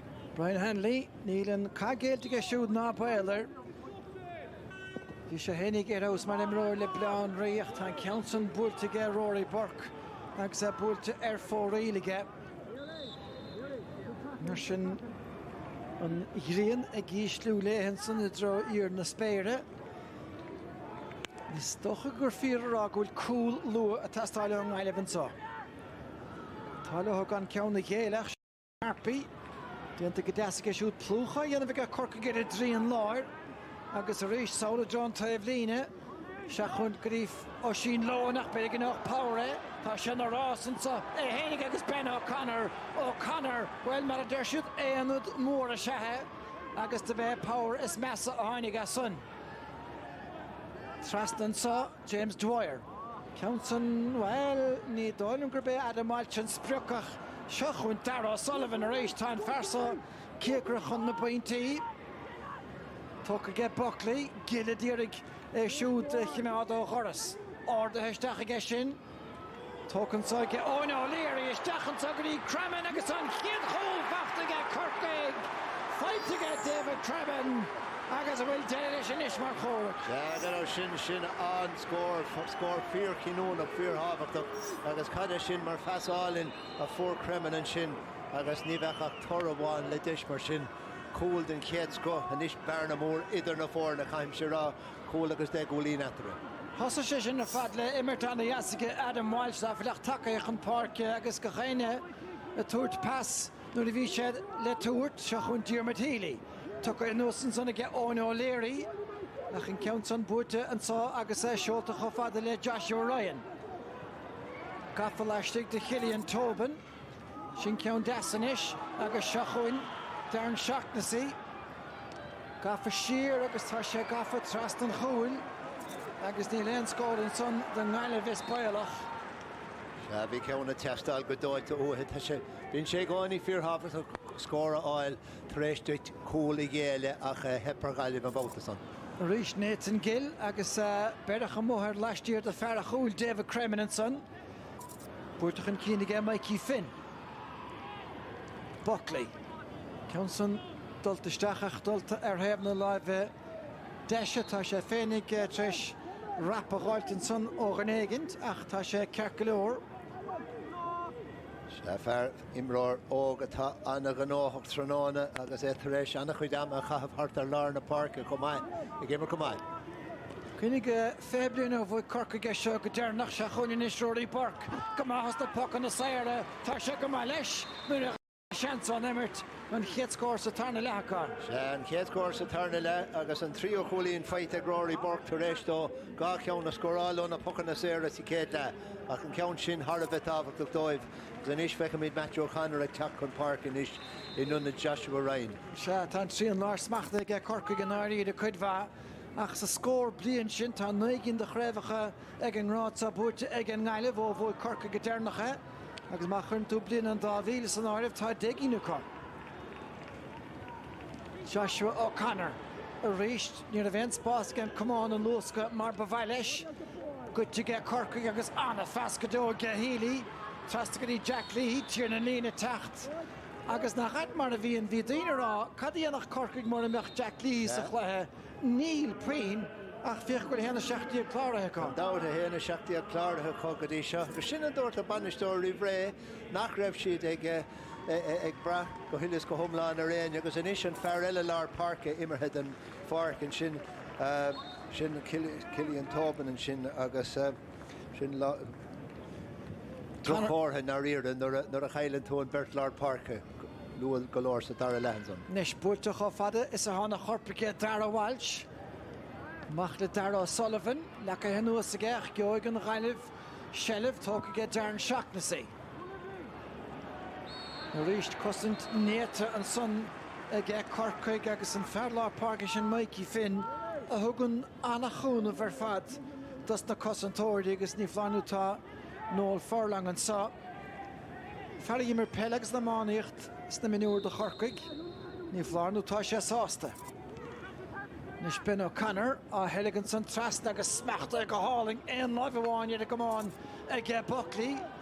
Cush céim leataíomh gafalastig de John Cosgrove Glondon gomán sin trún ar aimse sin spruc an son ach tá puck sair fachta Rohanson aige. Se bhí a lábhan ard ag an réitóir an tamgaléir an sin agus fiise soléir go raibh se chun rial an bhuntáist sin a chuirí gríoch agus an is. Feici mir bh fethe Anthony Keady Macla tánig an dát tá imethe ar tlín a fíorne ag teachn Parke. Fear dimmer go man ar hána sé chun Parke sa cléthe le chéine sé gcuine chuilcuinnig. Well, tá in the rinne Owen McCranson agus tá sé dán go láidir gan dat mar a dúr tanna gweil acu le Diarmid Healy agus ní flár nó táid har a bheith bródúil as sa méid a dianta gen sa idir an dálín ceann eile ag Jack Leahy. Sin scór eile an sin de Jack ceann eile óbhuiile séir an sin agus tígur níg tá an bearna ag méadú an tamgaléir an sin. Mar sin seachúin Keady agus bhí Cosgrove anna bheith a gcuine chiilchinne ach buirte glánar tróna nes mar idir a gcuine chiilchinne Dara Walsh á bhla san fad agus decreachtaí ge Lions an sa ach deidig leis cumán a chuir leis sin tócaige Ben O'Connor ach goitiúigh siúd ge Darren Shaughnessy nes mar sin gan éinge leistig do Jimchen kinne túg ben beinte an kinne cat mar a Harlínse. Se in ar ire rinne se go másin an darna ceann féin ceann amháin a fór sé sa céad le frisin an ceann sin amach go deastó an dar a scór óig siú tróna anna chuid scór eile a teastáil a Gaillimh gan dá. Seachún bhfuil cnis gafa trí bheirt an son réasúnta nafaseach. Búirte go mátá ag Keady den Gaillimh. An chiad lúide immerthe geisiúd agus anna fas go fad le Rory Burke. Nis mar sin Finn a dtíirigh an Cork cumán a chud a bheras buirtisteach a geisiúd ach well bheith sé aus ar fad mar scór dá nuach sé. Go ráta sin an trío ceann atá chutha ar stré ag na Gaillimh an seo sa píosa seo den darna le. Nis an brise buirtin saige Joshua O'Connor. Brúige Owen O'Leary ar. Siarn sa O'Leary fós le anút leis an mrú. Agus a dro a gúlhain a hán Gaillimh a taiste leisne tarpi buirteach ag smachta ag go hálinn Darren Shaughnessy de bheith power an boil sa chiad le sé seán buchail sa tarna le. Se go dát ní léon dát a go bhfuil sé ag fiosú go maithin sin agus ag chur brú ar chosantóirí chorchaíonn sin agus fechar sin mar písa áilinn sciile agus ní a bhéon dát faoin golísin sin ó Dara Sullivan. Se fear bhéile an cheasig agus an chiad cháirte tráthnóna Spáinte agus fachta geisiúd. Se chun Borcanis. An tac sin diantaige. An scór ó Burke sa Dara le an dát. Agus iad go léir fíorthabhach sin gascóir in ige chéal de Gaillimh. Ach trí chulíonn don dáhéamh ó thús an Dara le. Ein chulíonn diaganis an tócaige Adam Walsh. Agus buirte go clisteach an cíine dro líhiige Tiernan Lean a dhéireach fnacht idir éag san cúlach tá spás cruthe ag líhí do hénig an son agus fearún gúrne a gaimisiúna sprice. Se sin go húnta gur fad ceann ó nimmert an báta san agus rinne sé go hanha ar fad agus cafaméid ardmhil a thuirta Adam Walsh as a chudíireachtaí ribhe sin chun an deis sin a chruthúdó. 3-9 a fuair líhí i gcuine an chláir agus 3-5 de son ó nimmert tócaige Dara O'Sullivan. Fiochan Drimish agus Adam Walshach tan Council mithe John Tavlina ach an cocht agus an nertatáile hédí Walshin sa Ben O'Connor Ben Nyan atá teis an farca chágan dinis. Is lads móra iad agus is lads leidre iad agus tá Adam Walsh dul chun park agus ní éon fear beag éisrúd a chuirid in our Européire tá ceirechúil idir na fórne agus sin an rud is tábhachtaí an tán go léir agus léiríonn clár na scór scéal an cluiche go dtí seo caiimse rá. Nis an pastas fear fér buntamach Cillian Tobin agus chuir go fad le Buckley aige Nathan Gill féhrú agus tá luas aige Buckley chun I ceartúirta Gill chuir sé íochla a líad casa siar agus bhil chafa creúintar dí Nathan Gillan son as a méid se. Se rinne Gill go maithin ar riar a chuirse an breúir agus bhí ar Buckley casan sin agus bhfuil sé ceanard ach leannig sé mar dhéis agus ar fóraí luí. Nis a ríis gafa fada Tarn seachtasí géiríon ardach tóca get James Byrne sa fear Vaillanóra agus a ríis tá an tacaíocht dán I get Ben O'Connor trastan na park I get siúd lapa sínta ardan san I get líhí ach an bátasá na cosantóirí a seasa van óid cén afan an slitar glanta tóca get hílí. Beidir sé ceart gan passaúirt tá si get líhí sin obair níos a bheith a réiste gan eilebach tá sé chuig féidir stad ón gúil an sogs isteach le lín ordobair ar a géadíoch mátá an son den eileh ag Matthew O'Connor agus lín sínte ag Wilk an hóid. Tháinig sé seach bhí sé ard ceartleir agus bhfuil sé ceann an sin agus bhí cum níos dain séir ar nuair a chunig mé an darthúir an dát agus be carta buí a bhrún ar Timmy Wilkin seo an dát. Se fu sé ceann buícham a gunne limníocha carta dearga haing an réiteir as a fócar dúis agus ceap Timmy Bocht go raibh fort seinte ach ní léana áach raibh sé sin tiltige. Tháinig sé steach go láidir ceart go leir beidir nach raibh an malís ina ceannaige ach a bhfuil an dá ceann I gcuine chéile. Se slíonn ar tháinig siad le céalainn sin ach cum crata go leir beidir ar lán cholí na gaiileh tíar na líon. Agus ní thógfa a bheith crata sné an son Timmy Wilk agus a bháthir ar darmh bíonn si gus go chéin saisiún tréála go chéin chá agus í tágant na céta pictiúir. Nis seoltaisteach a drád choúil sa seo seanach a stig sa chear nóig dean réiteir duine anamhagus an sitar a chur thar se trasnáin. Se déirigh le chuinegan na stigan sin anna heagháil ar fada dhéanamh ar an slitar is mór an tród na Seachtasí ríiste stáil an bhíán. Seanhfuil an cearta gad a bhríonn se. Tá sé siúd chuisteach mar lán tasaí inis. Dara O'Sullivan atá á aire agus bheith buntáiste áhéad íirdige beidir go bhíad dís teachta dír sin. Adam Walsh bán láide chur a bheníar a bhéinechan é siúd a chur dábhaile agus é seoltaisteach tóca mátá I get Dara Walsh.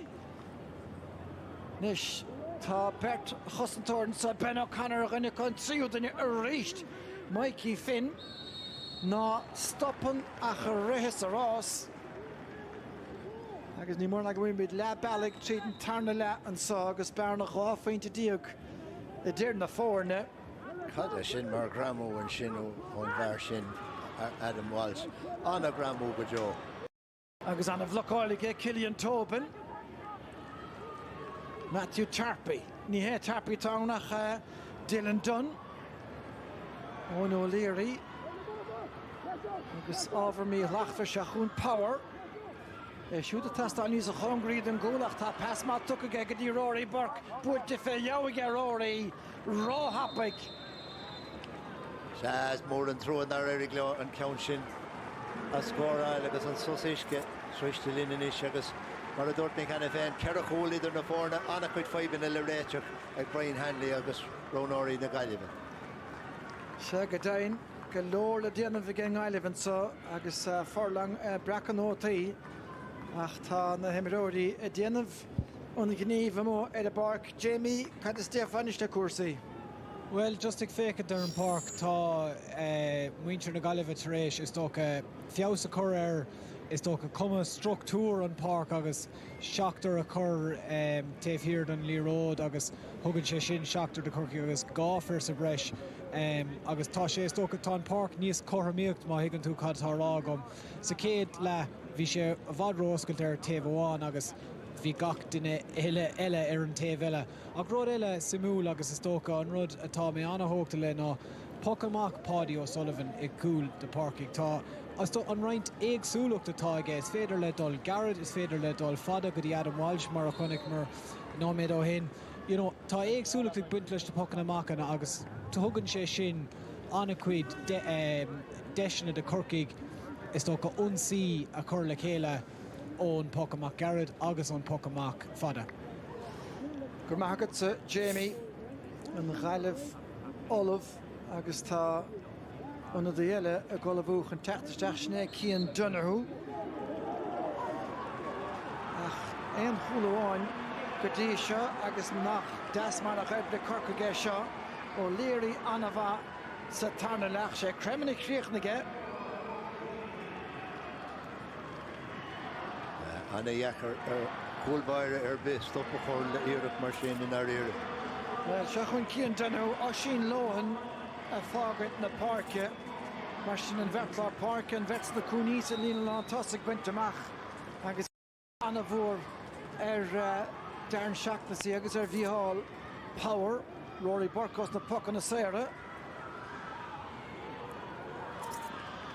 We're to Godasan son agus smachta Godasa get James Byrne. Nish Martian.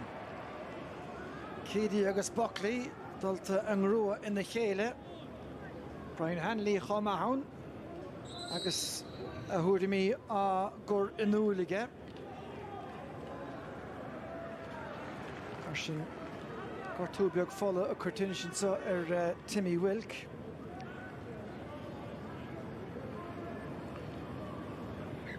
Martian ta Jack Leahy a teachtamach chunin counsa a hógant on lína cúigviadar a seasca. Sin an bró hanig Keady is seachar agus bhí Graham ar an mertacha ar a chéil is féidir rá agus créachnig an mertacha ar an talamh a mé haras an taobh líon an son. Well tá an cárta fachta ceaclóirige Anthony Keady agus Jack Leahy inis. Mark á hógantige. Cháfaint díag chun tosig agus bhfuil sin búilte go maithaige is stólann go bhfuil níl ábhar beagar head na láid a clé agus 8 cín ar fóraíil inis ag Corcaigh sa. Ach mar a ducaigh an cúil cruig tappaig is stólann go méid hir ortha. Nis sé ríist Bertnú trúrin son fenstrétar agus é túring tóca bhfuil capas greibh ige Shaughnessy. Buckley come on to live Craige. Baiste chuig sé sa Tenson son agus tá Anthony Keady take isteach ar sin Ben O'Connor a chur muile ar an glúiseacht an Ghaileh isteach a míle bhaid agus tá fersair an 60 dá meach sé tóca ag Cian Donahue. Náfalach take an parke bin hen chance pat. Bhí seans ón ceart go leor agus cad é mar iireacht a rinne siad chun an slittar a chur isteach go hantáistin son. Tóiste go bhfuil cuma chofad an soile Jack Leahy ile hit trí vert agus inis an brú teacht a dhearma davern af tá pointe fachta tacan a bheith sa tarna le chéile faointe inis agus sa tarna le. Agus sé faointe nómláán scóráiltige agus cad sin mar scóróigh siúd agus caim sé rá go raibh leithans cúil ag Galway ar an taobh eile den farc ach chríochnaigh sé le scór eile ó Jack Leahy de Corcaigh an son. Mar sin Dara Walsh gafa fada ríis Burke géirí an áde bris sé tóca ige Dara O'Sullivan. Chofad le Buckley a rééis tá sé sin lubernach go mar gramó ag Hall Power agus beidir gnuach sé stráice a hangan réitóra. Hannig sé lubernach go leor mar a dúirtó nuair a bhéon dáta ina aigeine go raibh sé chun stop a chur lena fodar gan dáta agus rinne sé sin a chanis Pucks bronta sin Cork agus hógáil ag Ben O'Connor istegan son. Marsin Shachún Ben Toast ag siúd lecha nuas an sonnach Matthew Tarpey fáiltan lábhan uachtar Jack Leahy Thug leis ag Keedy Calís dianta siúd. Ní le dáta go bhfuil an ledóg sin abalta I mainte immert agus ní héúna son. Marsin Glan ver a cháin gan dáta gunne réna haníma an teachtan Shachún agus ní le sánas do bhainte cheala an os do chláí ag Bertracá gafa amárach. Jack gan dát fisce go miún minic agan na Skyline GA beo le míú marsin an nuas. Ach sin clé ceannis do bliana sa caite an teachtan Shachún níis réist berra mó ortha stig sa cheanna Cian Donoghue ach céile se bhí sé a dhéchan san le Ben O'Connor agus Kevin Lyons fir mhóra údarrásacha per. Gandát údarrásacha gandát ar fad. Agus fechar sin na pucan na séir géalta níos beagán níos mó degin géalta gaile bhocín géalta ag Corky. Is Paddy O'Sullivan gur raibh Jamie ábhola a sí agsúlacht na bocan amach. Brise tóca go hílí agus tóca go deas febrú ige. Tarpey mátá ní dhéile sé siúd an cá sin past an sco ag go hílis deachtaí Buckley. Tá na skillina a cosá Carcaró. Agan dá fear atá ag rithó ceann na parca. Beidir gur ceantas na himráí is go an Bart Tróna agus sin scór uig siúd a rís an tríú scór ó Buckley Tróna. Craim mátá ige pasáling ge Diarmid Healy. Nis mar sin Shachún Tiernan Lín. Caitisteach agus tá Cian Donoghue istigan sannach lapa sínta náde ag fear bhailí gar a bháin. Agus an ceans mé haach charise a bhlín a bhí sé caiintam hena fé rimise le bailí gar a bháin agus Liam McCartha an chorn pat. Gan dá sir tá dlúmhainte ag Liam McCartha le bailí gar a bháin tháinig a hisismthóra tháinig ahar as bailí gar a bháin tháinig a bháthar as búna néis í limneach ach anna bhaint ag Liam McCartha agus an chorn leis sem maile son. Agus de lédig Lions bhí sé ráitiling rimise glágraf sé go massa nair agus de léidir sin sanna sin pucslesa an bhrá ach gafar heb na láimhe deise an trosan agus Tiernan Lín well tá sé cráite elenún Jack Leahy tá jobba dianta go bhfuil anhas a chiad le ach tá éirithe le Leahy héna chur an úl go láidir sa tarna le ach le héad a chuid lá de bhaintear Chorcaíonn sa an chumern scéal gúil Graham a cá ar a gluthe seo mar a dárlóig míúil tá stáile dúirt Micheál O'Donnell a bhí tastáilinn sanna ige le hama agus gan dát an lá a smó dus na trí cín amárach. Dara O'Sullivan gafisteach sa trangalam. Nathan Gill deirí hir brúteach an clínig James Byrne ach tá sitre gafa harisisteach Dara O'Sullivan mátá ag cintiún san ná gceoch Nathan Gill an réir go a gúil. Ní leon cumas cuilte ar chosantóirí Corcaí ar chorabé, cé go bhfuil siad go mór chun tosaigh, ceir a chúlíonn déag chun tosaigh faoi láthair ach fós tá siad a lenacht a réiglann a go díireachtaí agus sin anna chórtha iireanna tá trénálathe go háinmhaid. Well, ní fada bhfuh se leid na seaachnaí mat goile ach ní éige déanamh talamh sláán an mua. Nis tá Rory Burke takethe Saul, Brian Hanley fós a lorug cóirle nó smaoineh beidir nó clasaigneach ón na daonatá na hauntain san James Dwyer sa mac le Danny ó bhaile an cholag cóchaptainn sé Ben O'Connor chuig isteach a chaamh na pingine is tócha go raibh an vertical suas san ardán má bhuain siad níos a dhéanaí ach tá a chóla is tóilm a churast agus an chumar scéal go méidir bhfuil dead déantaige tá cinnte únadaí a tastáiltin sa agus a ríist fráma bra fir eile agus nadidir be Rory Sheehan a bheith go teachtasteach sé Rory atá teachtasteach Carcarórach tá sé le láimh agus é fágan na parke James Dwyer gach seans nach ádó sé well éon láimh bháineh a tastáil chun chun na gáardach. Níl sé go rám son mar chur na bhfuil. Neil Godain, Jerry O'Sullivan, Frank Murphinson agus an Chudella Koch tá an Council Tucky garid again an gaile bheith díreach cúlach rathú.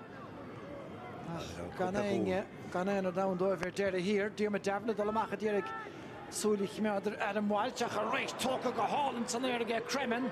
Cuoinnig a bheith an chiad chluthe a gheith siúd a tas nútran an na tuisteig go canal a bheith gortathe. Agus tá an scéal tá na chluíar fad imrethe a gheith Cork an sa an nuair le saoil sa bheachtas. Nis, Council Búirteach an Cín. Cian Donoghue ach a réist Lions and Son. Búirteach siúd Wilk. Agus well de hánig fear na gailíisteach go láidir an son. Ach níor háinidir a gcuine chéile tóca go deasa gé James Byrne. Ibrahim ach cho fada le Mikey Finn. Darren Shaughnessy. Tréachta a dtíring ag an bainte seo se chuine Adam Walsh. Búirte tras farc i gceist siúd a rééis tá an héilenacha agus an tuiscinntatá có cáhfuil na daoine eile go dtír ar fad Jack Leahy glanachan go máin tá sin na haspáint a scórálan is. Tá go dát agus sin Leahy ríis tar éis a seachtú cholín a scóráilen sin agus cad é mar fesanna a thug siad dóibh féin an sin pasanna áilen agus pasanna fada a chiad go léir crín agus tóiste agus tapig agus críocnig siad le Jack Leahy ceann na neascure is fear atá acu an seo trónáin. Or Norwegian atá freistal ar chláistin fíorsaigh leann mai tá sé siútachas deachna cremen or de gais go déanta go siúd leis an gúil agus fuair sé leir féintí chomá. Nis Corcaigh go réist, Tiernan Lean. Ebrach cho fada le Matthew Tarpey acu. Done ach a réist. Fear tosa a Corcaigh tá an chluthe seo búirteach istóchtá cúig cín díag do féintíile a spáráilecha Góla Mahanson a gceist Shaughnessy. Ach a réist an skillan son an é sin fin réist a gardach an cletar bhíon skill sin go hálan ar fad tóca an sa a gceith Rory Sheehan fear cheann Turk. Bert chuirach a gceith Rory tá tacaíocht leistigh ige. Baistin raibh seach an gháil thar Diarmaid Davran chuin afaiseach leis na marteile. Rinne sé go héonach mar chun an slitar sin a bhaint an talamh an chad é mar fiasa skille. Níl mór an imráirí atá ábalt an písa skille choirí gríoch cho compordach son. Mar sin Conor Head tuca isteachan sa a gin ngáileh chuman na hamáiseach tá go chéine i techt poile beag díanach ó míáil power leis I mi hymachas a gluthe chud bha ach seo chuine inis núnsaí cecolóriad agus a diadach mai ge Cillian Whelanach ar deire hir falla dearad Corcaigh a techt lachat sanir sé míáil power tuca trecht a beidir tris iirechtaí sa chéad le ach tá fersa. Well, tá farc tóiste ina Hurling is Dolan Pat. Tá gan dá tá sé taréis anna iirech a dhéanamh trónána agus ard bhla tiltte get a bhar a chudíireachtaí. Nis búlta Ben O'Connor, fíorsceoch isteach a dro Adam Walteach raig an ceantan amach agus gafa fóríl.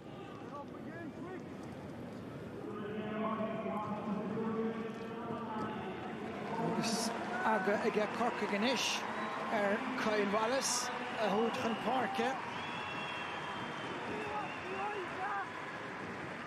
Well, Cillian Tobin job madian to get you the hen agus Mikey Finn be the nocht agus well Tá McCarthy wachel sásta leis.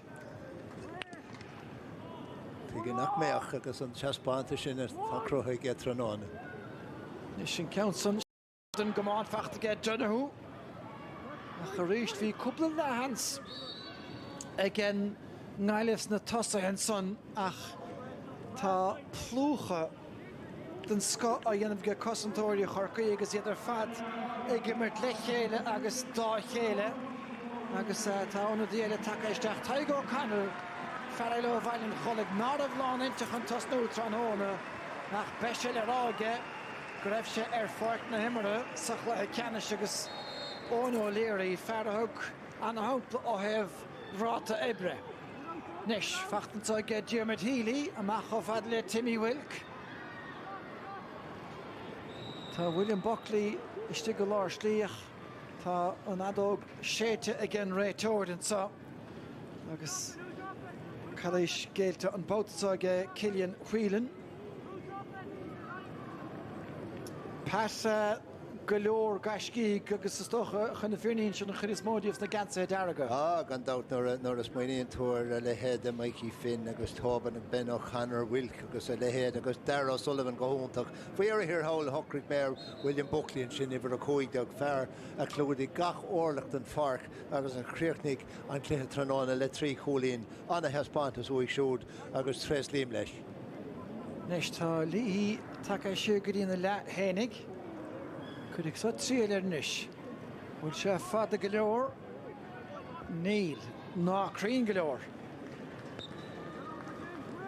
Neil go dáach Neil mór an caiilte ag léhí trónána in aríire.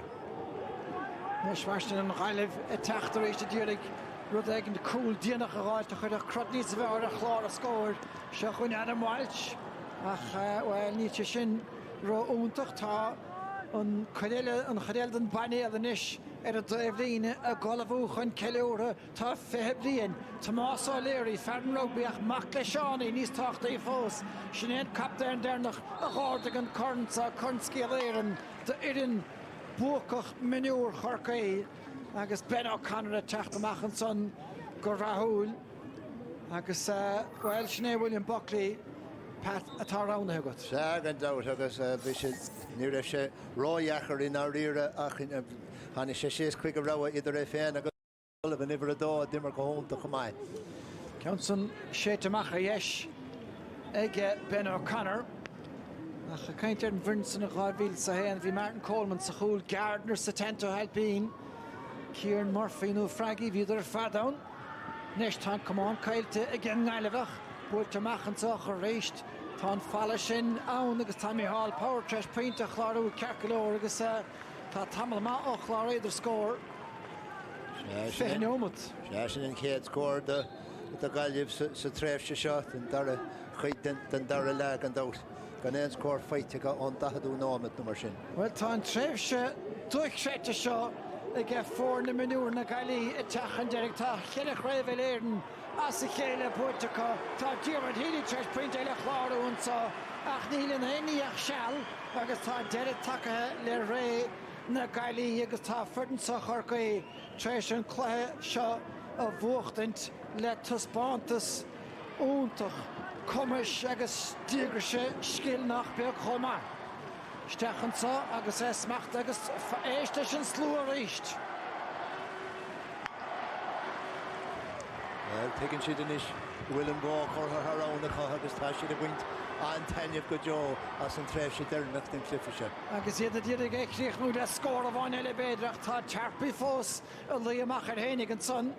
Steach a láir slíoch, potún geall leis. Ebrithe chofad le tíirnan lín ach tá beramúthir siú Jack Lee inis. Thocrú hénig agus tá sé sin ar fóríl tá trína cheiricin de hansan inis chur ar fórílacha le roint neomatí an ósach ní bail dóibh tá hena fé trí ar chlár a scóir.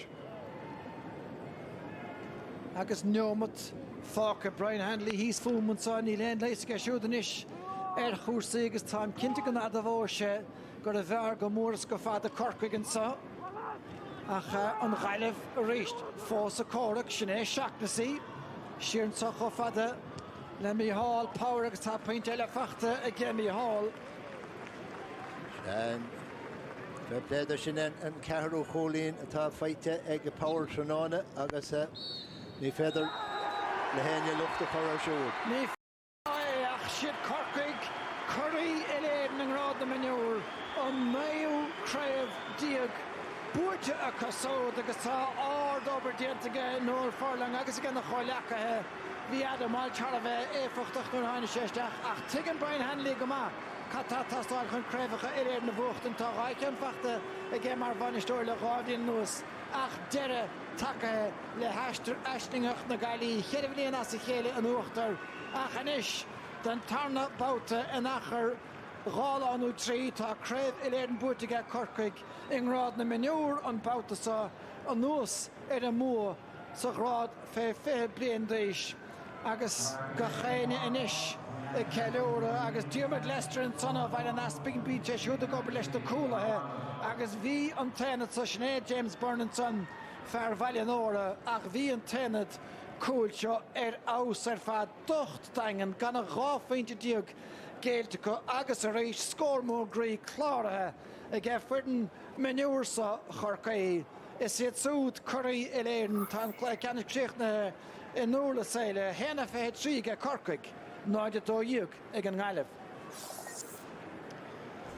Well, bhís cin gachan gaiileh túsma a gháilteach Darragh Sullivan sa chúige neomat a chur Corcaig ar chóthach an chéad cheann do gáithcheann a g Darragh an son sa chéad le an peinte sin a g Mikey Finn ceann anna asmád a g Dylan Donaldson ach bhíidir chéad faointe an déige ag peinte sin agus sa tarna le de tháinig an cúil gráidir ábhagart le tamil David Cremin an son agus ag peinte sin in náiríide hí an ghaileh isteachar le cuasaí peinte braig ar Rory Burke an Everton ach Adam Walsh a teachtasteach agus dag sé rion ar a glethe bhí lí agus á léirí ar aus chomás sa tarna le Hansen sa g cían donna ar chúil ach de bhí Lions agus a cháilechas a lína lán chúil sin sprún le hitán hóna Jack Lee a léirú chumisin san díanach sa chlethe lech na himara William Buckley a fáil peint eile a sód ach sa tarna le ar fad Vidir Skoden scan an uachtar Diamartili ort spontacidically hána ge siúd. Agus náhanna gas a bhí an ghaileh mar go bhíad Corcaig i chríoch le an uachtar líhí le seach céan son hena dóga Cremin Corcaig na Coraí. Se Corcaig na Coraí. Buckley Tagach and Larting. William, congratulations. You've been looking at the pictures there. It was a great performance. Oh, it was unreal, to be fair. Like, we've been putting in the work since January with Zoom calls and all that, and thank God it just paid off today, like, in fairness. There was some pressure on you coming in, having won the games that you'd won in Munster. Did the players feel that? It certainly didn't look like that. No, like, yeah, to be fair, we kind of put it to the back of our minds and just kind of powered on and just motored on, in fairness, and we put it to the back of us after every performance, and we knew this would be the toughest test.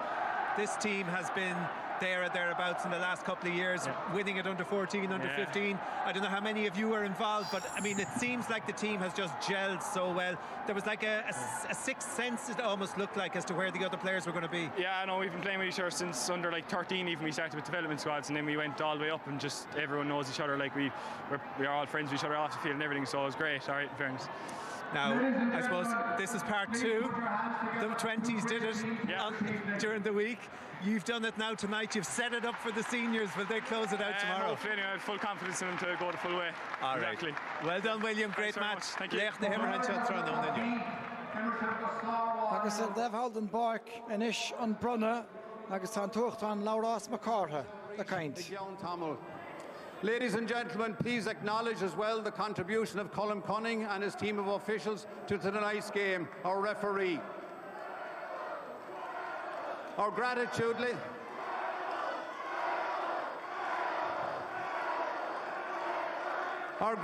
also to our sponsors, Electric Ireland. What is their phrase? This is major, and this is certainly major for all the lads here in front of me, for their clubs and for their families. I cannot present the cup, but all I can simply do is ask Ben to accept the cup on behalf of the Cork minor hurling team. Cogardicus, Ben. I'm going to wait to lift it till I go down to the team, so I'll just say a few quick words there. First, I'd like to thank Galway lads for support game of hurling. Look, lads, hats off to your savage team. Like, you know, we saw you play last week against Kilkenny, and we know that scoreboard didn't reflect what you're made of, lads. So I'd say we'll meet you along the way next few years. Secondly, I'd like to thank the groundskeepers for Thurles, lads. You know, the pitch is unreal. We played here now the last 3 or 4 games, and you know it's been in immaculate condition every time. I'd like to thank the referees, lads. You know, you left an unbelievable game of hurling. You left a lot of stuff going, had a proper game of hurling out there. I'd like to thank the mothers and fathers. You know, this wouldn't be possible without you, and you know, you're dropping, collecting, or buying our hurleys, boots, helmets. That's massive for all of us. I'd just like to thank the management. They have a long list there, so it could be a while. Firstly, to our 2 main men, Business and Mick Mannion. 2 boys, a quick pull bus there for them, please.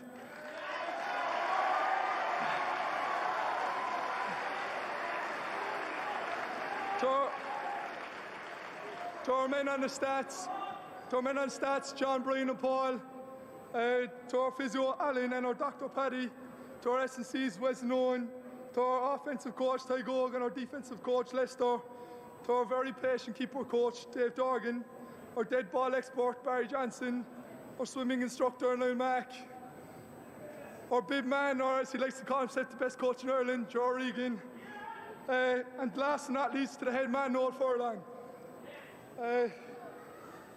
That's the work he put into the team over the last 6-7 months. It's been unnatural, you know, and we couldn't be grateful enough for all the stuff we've done, and we're glad to be here today just to lift this cup free, because this is what you put into us. As a final word, on behalf of myself and Ben, I'd like to thank the 34 lads standing on the field now. Look,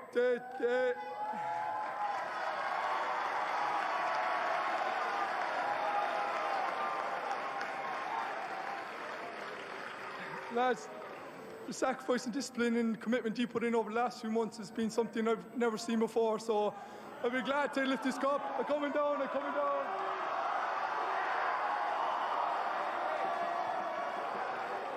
Well, ní minic a chiantwe gur hís tre dearda a chardóig an vert cho chapta and the Hennigus Ben O'Connor on Corn. James Dwyer Valm Cholig Ben O'Connor Chaman Baranef agus nach Moracha Esha Marvua. Agus in I know in Vrú is toch of your techtach roa larger than another. Near Hirsha Astov Enfiuk. Agus Kegerbid and Ranibus Tushka Scoral in the Yaukshin. The Graham Dochtangen again Cork Ersha Marchoruk. Agus well, Nilanor Zakrevan Boer Tiltica on Neu Kiag and Hetkona Ravila Sahayan. Agus Tal Roichaun as Roichaun Boete in Ish agus Amarach. Beg the brick Vora Fat Barca Roquig. Ach Ard Hespontus again Cork agus an Banishtornish down to the heel. Noel Furlong and Solom. Noel, you must be so happy. What a great performance, and you came out the right side of it. Yeah, look, we're thrilled. It's 20 years since Cork won a minor, and you know, the effort and stuff the lads put in all year. I think we started off the year and we kind of said we just want to maximise the potential of the group, and you know, you see the performances we gave all along the campaign, and you know, it was great to get a performance in the final that deserved all the work that we had done all along as well. It was a complete performance, wasn't it? We wondered what would happen if Jack was tied up a little bit, which he was, I suppose, in the first half in particular, but you had 9 different scorers. I think you scored out of your 123, you scored 119 from play. I mean, can you argue with any of that? Yeah, exactly, and I think I said that to you in, you know, pre-match. I said that, look, if any of our forwards get held, all the other forwards are well able to stand up and get scores, and you know, you've seen it there.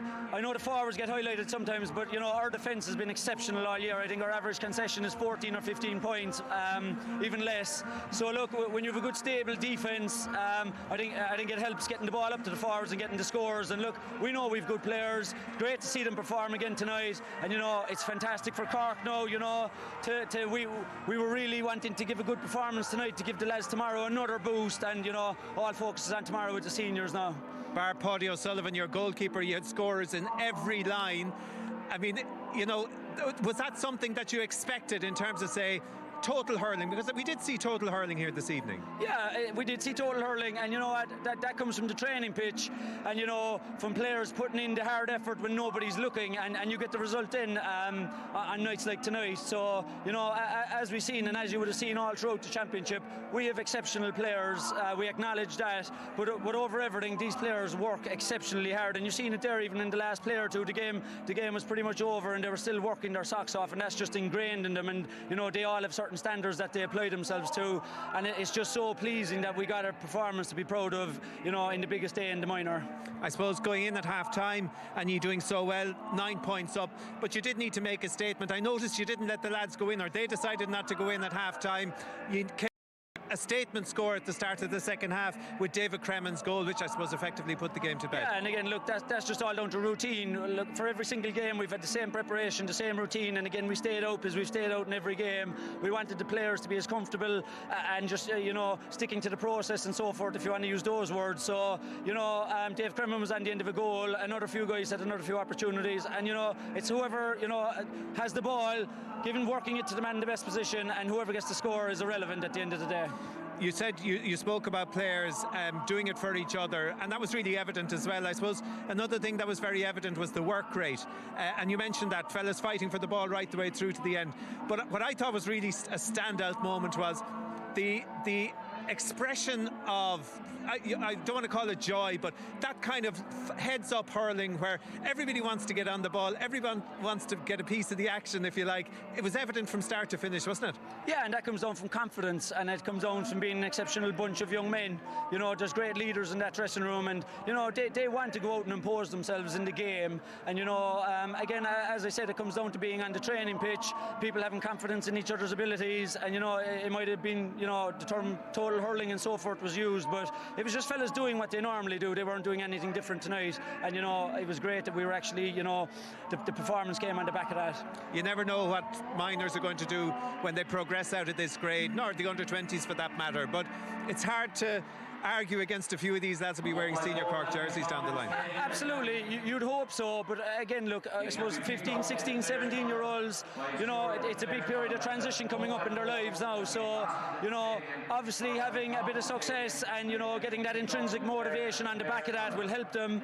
And you know, there's great structures in Cork at the moment, there's great people involved in Cork at the moment, everyone wants to be involved with Cork at the moment, and you know, I don't see any reason why the lads won't push on and want to push on to 20 and senior. Absolutely. I know you're hoping that this impact today and the under-20s the other night will have some effect on the seniors tomorrow, but do you really believe that it can have like a material difference in terms of raising confidence for the team heading out? 100%. You know, you're looking at Cork GA at the moment, and you're looking at it as an overall organisation, a brand, all the teams and everything, and you know, all that positivity swirling around the place, that can only be a good thing. And you know, obviously the flagship team is the senior team, and you know, if they watch during the week, you know, these performances were built on work rate, these performances were built on the training pitch, and they're no different. And you know, we know as Cork people that they're going to go in and they're going to give one hell of a performance in Croke Park tomorrow, and we're all looking forward to it. Well done, Noel. Enjoy your victory. Thanks very much. Garmagat, Brian Hanley, Taishan Shaw Freshen.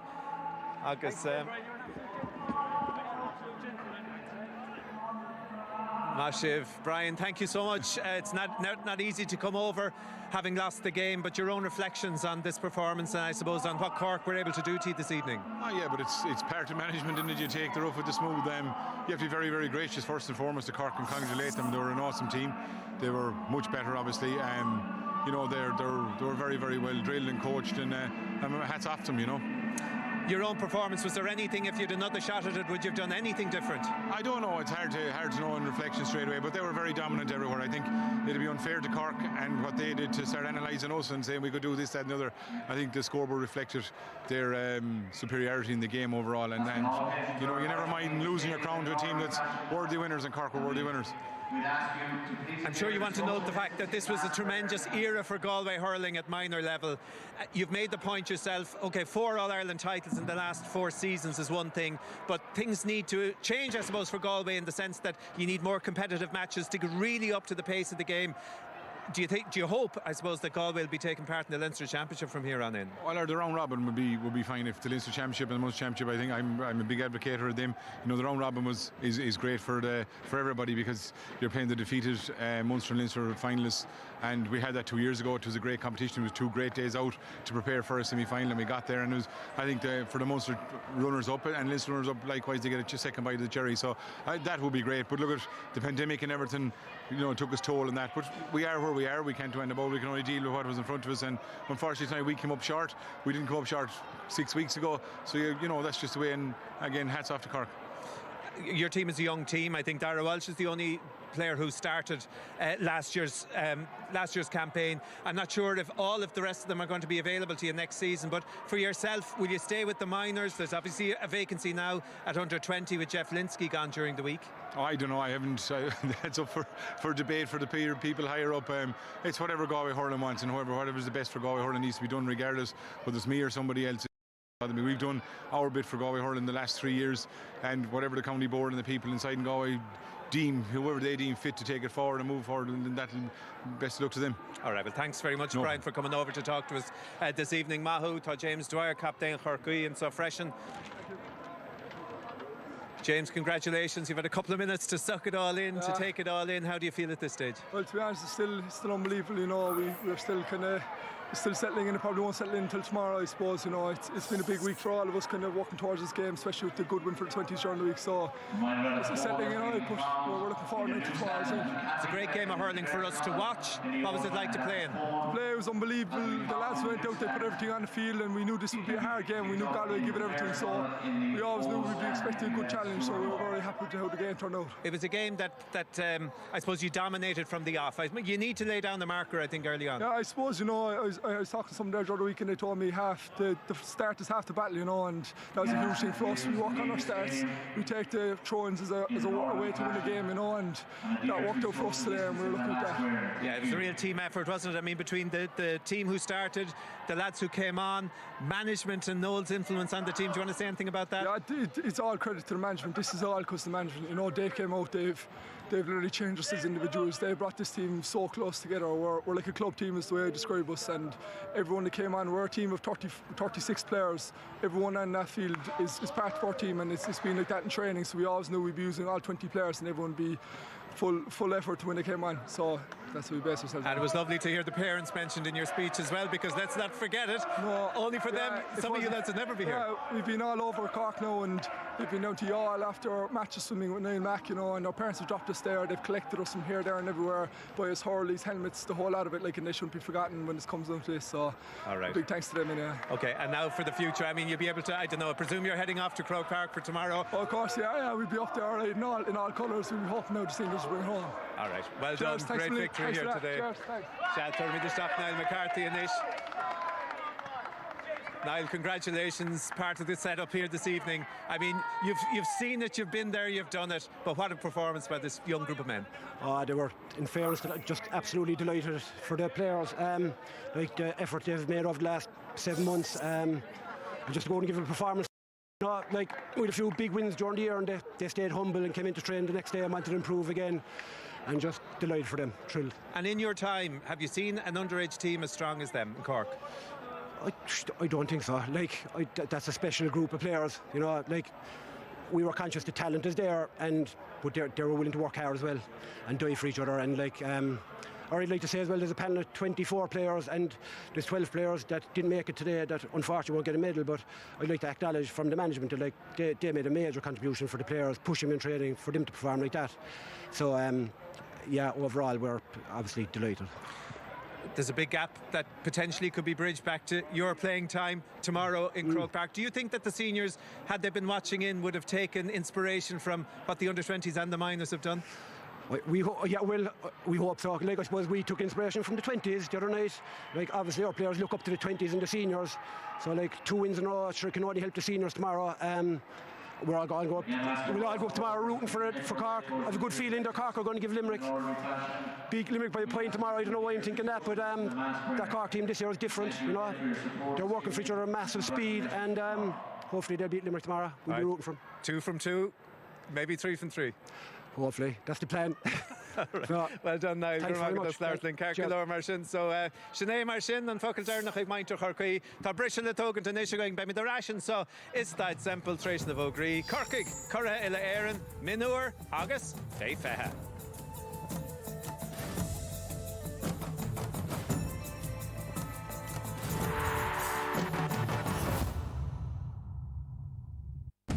The Electric Ireland GAA Minor Championships. This is major. Táid de Cuineálainn ag fáíocht ann na Siúlna is muidir bís gofuil deisguin Sinamos Chorus lua beo faoihearra. Cé nach gnáth lua a bhí na gceist.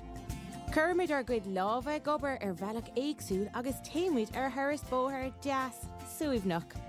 Dar nóig bín pertnú ró a hinime goin chomá. Seo Heartlands.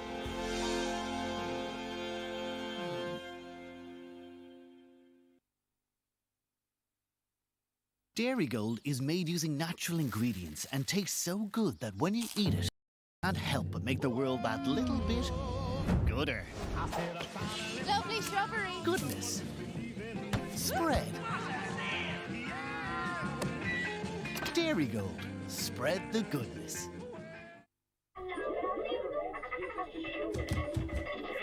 It's a back. No.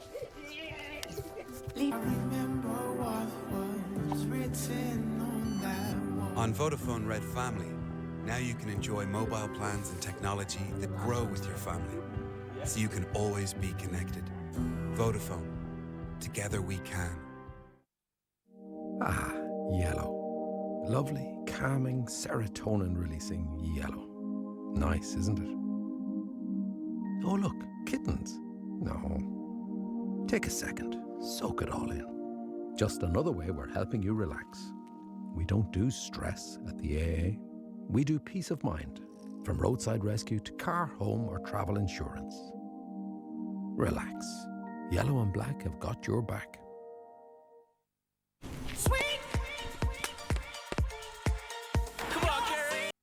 The doors are finally open. We all deserve this. Every catch up with old friends, every smile across the bar, every clinking of the glass. We have our pubs back, so let's make it last. Every moment counts. Summer night, I hope I see you again.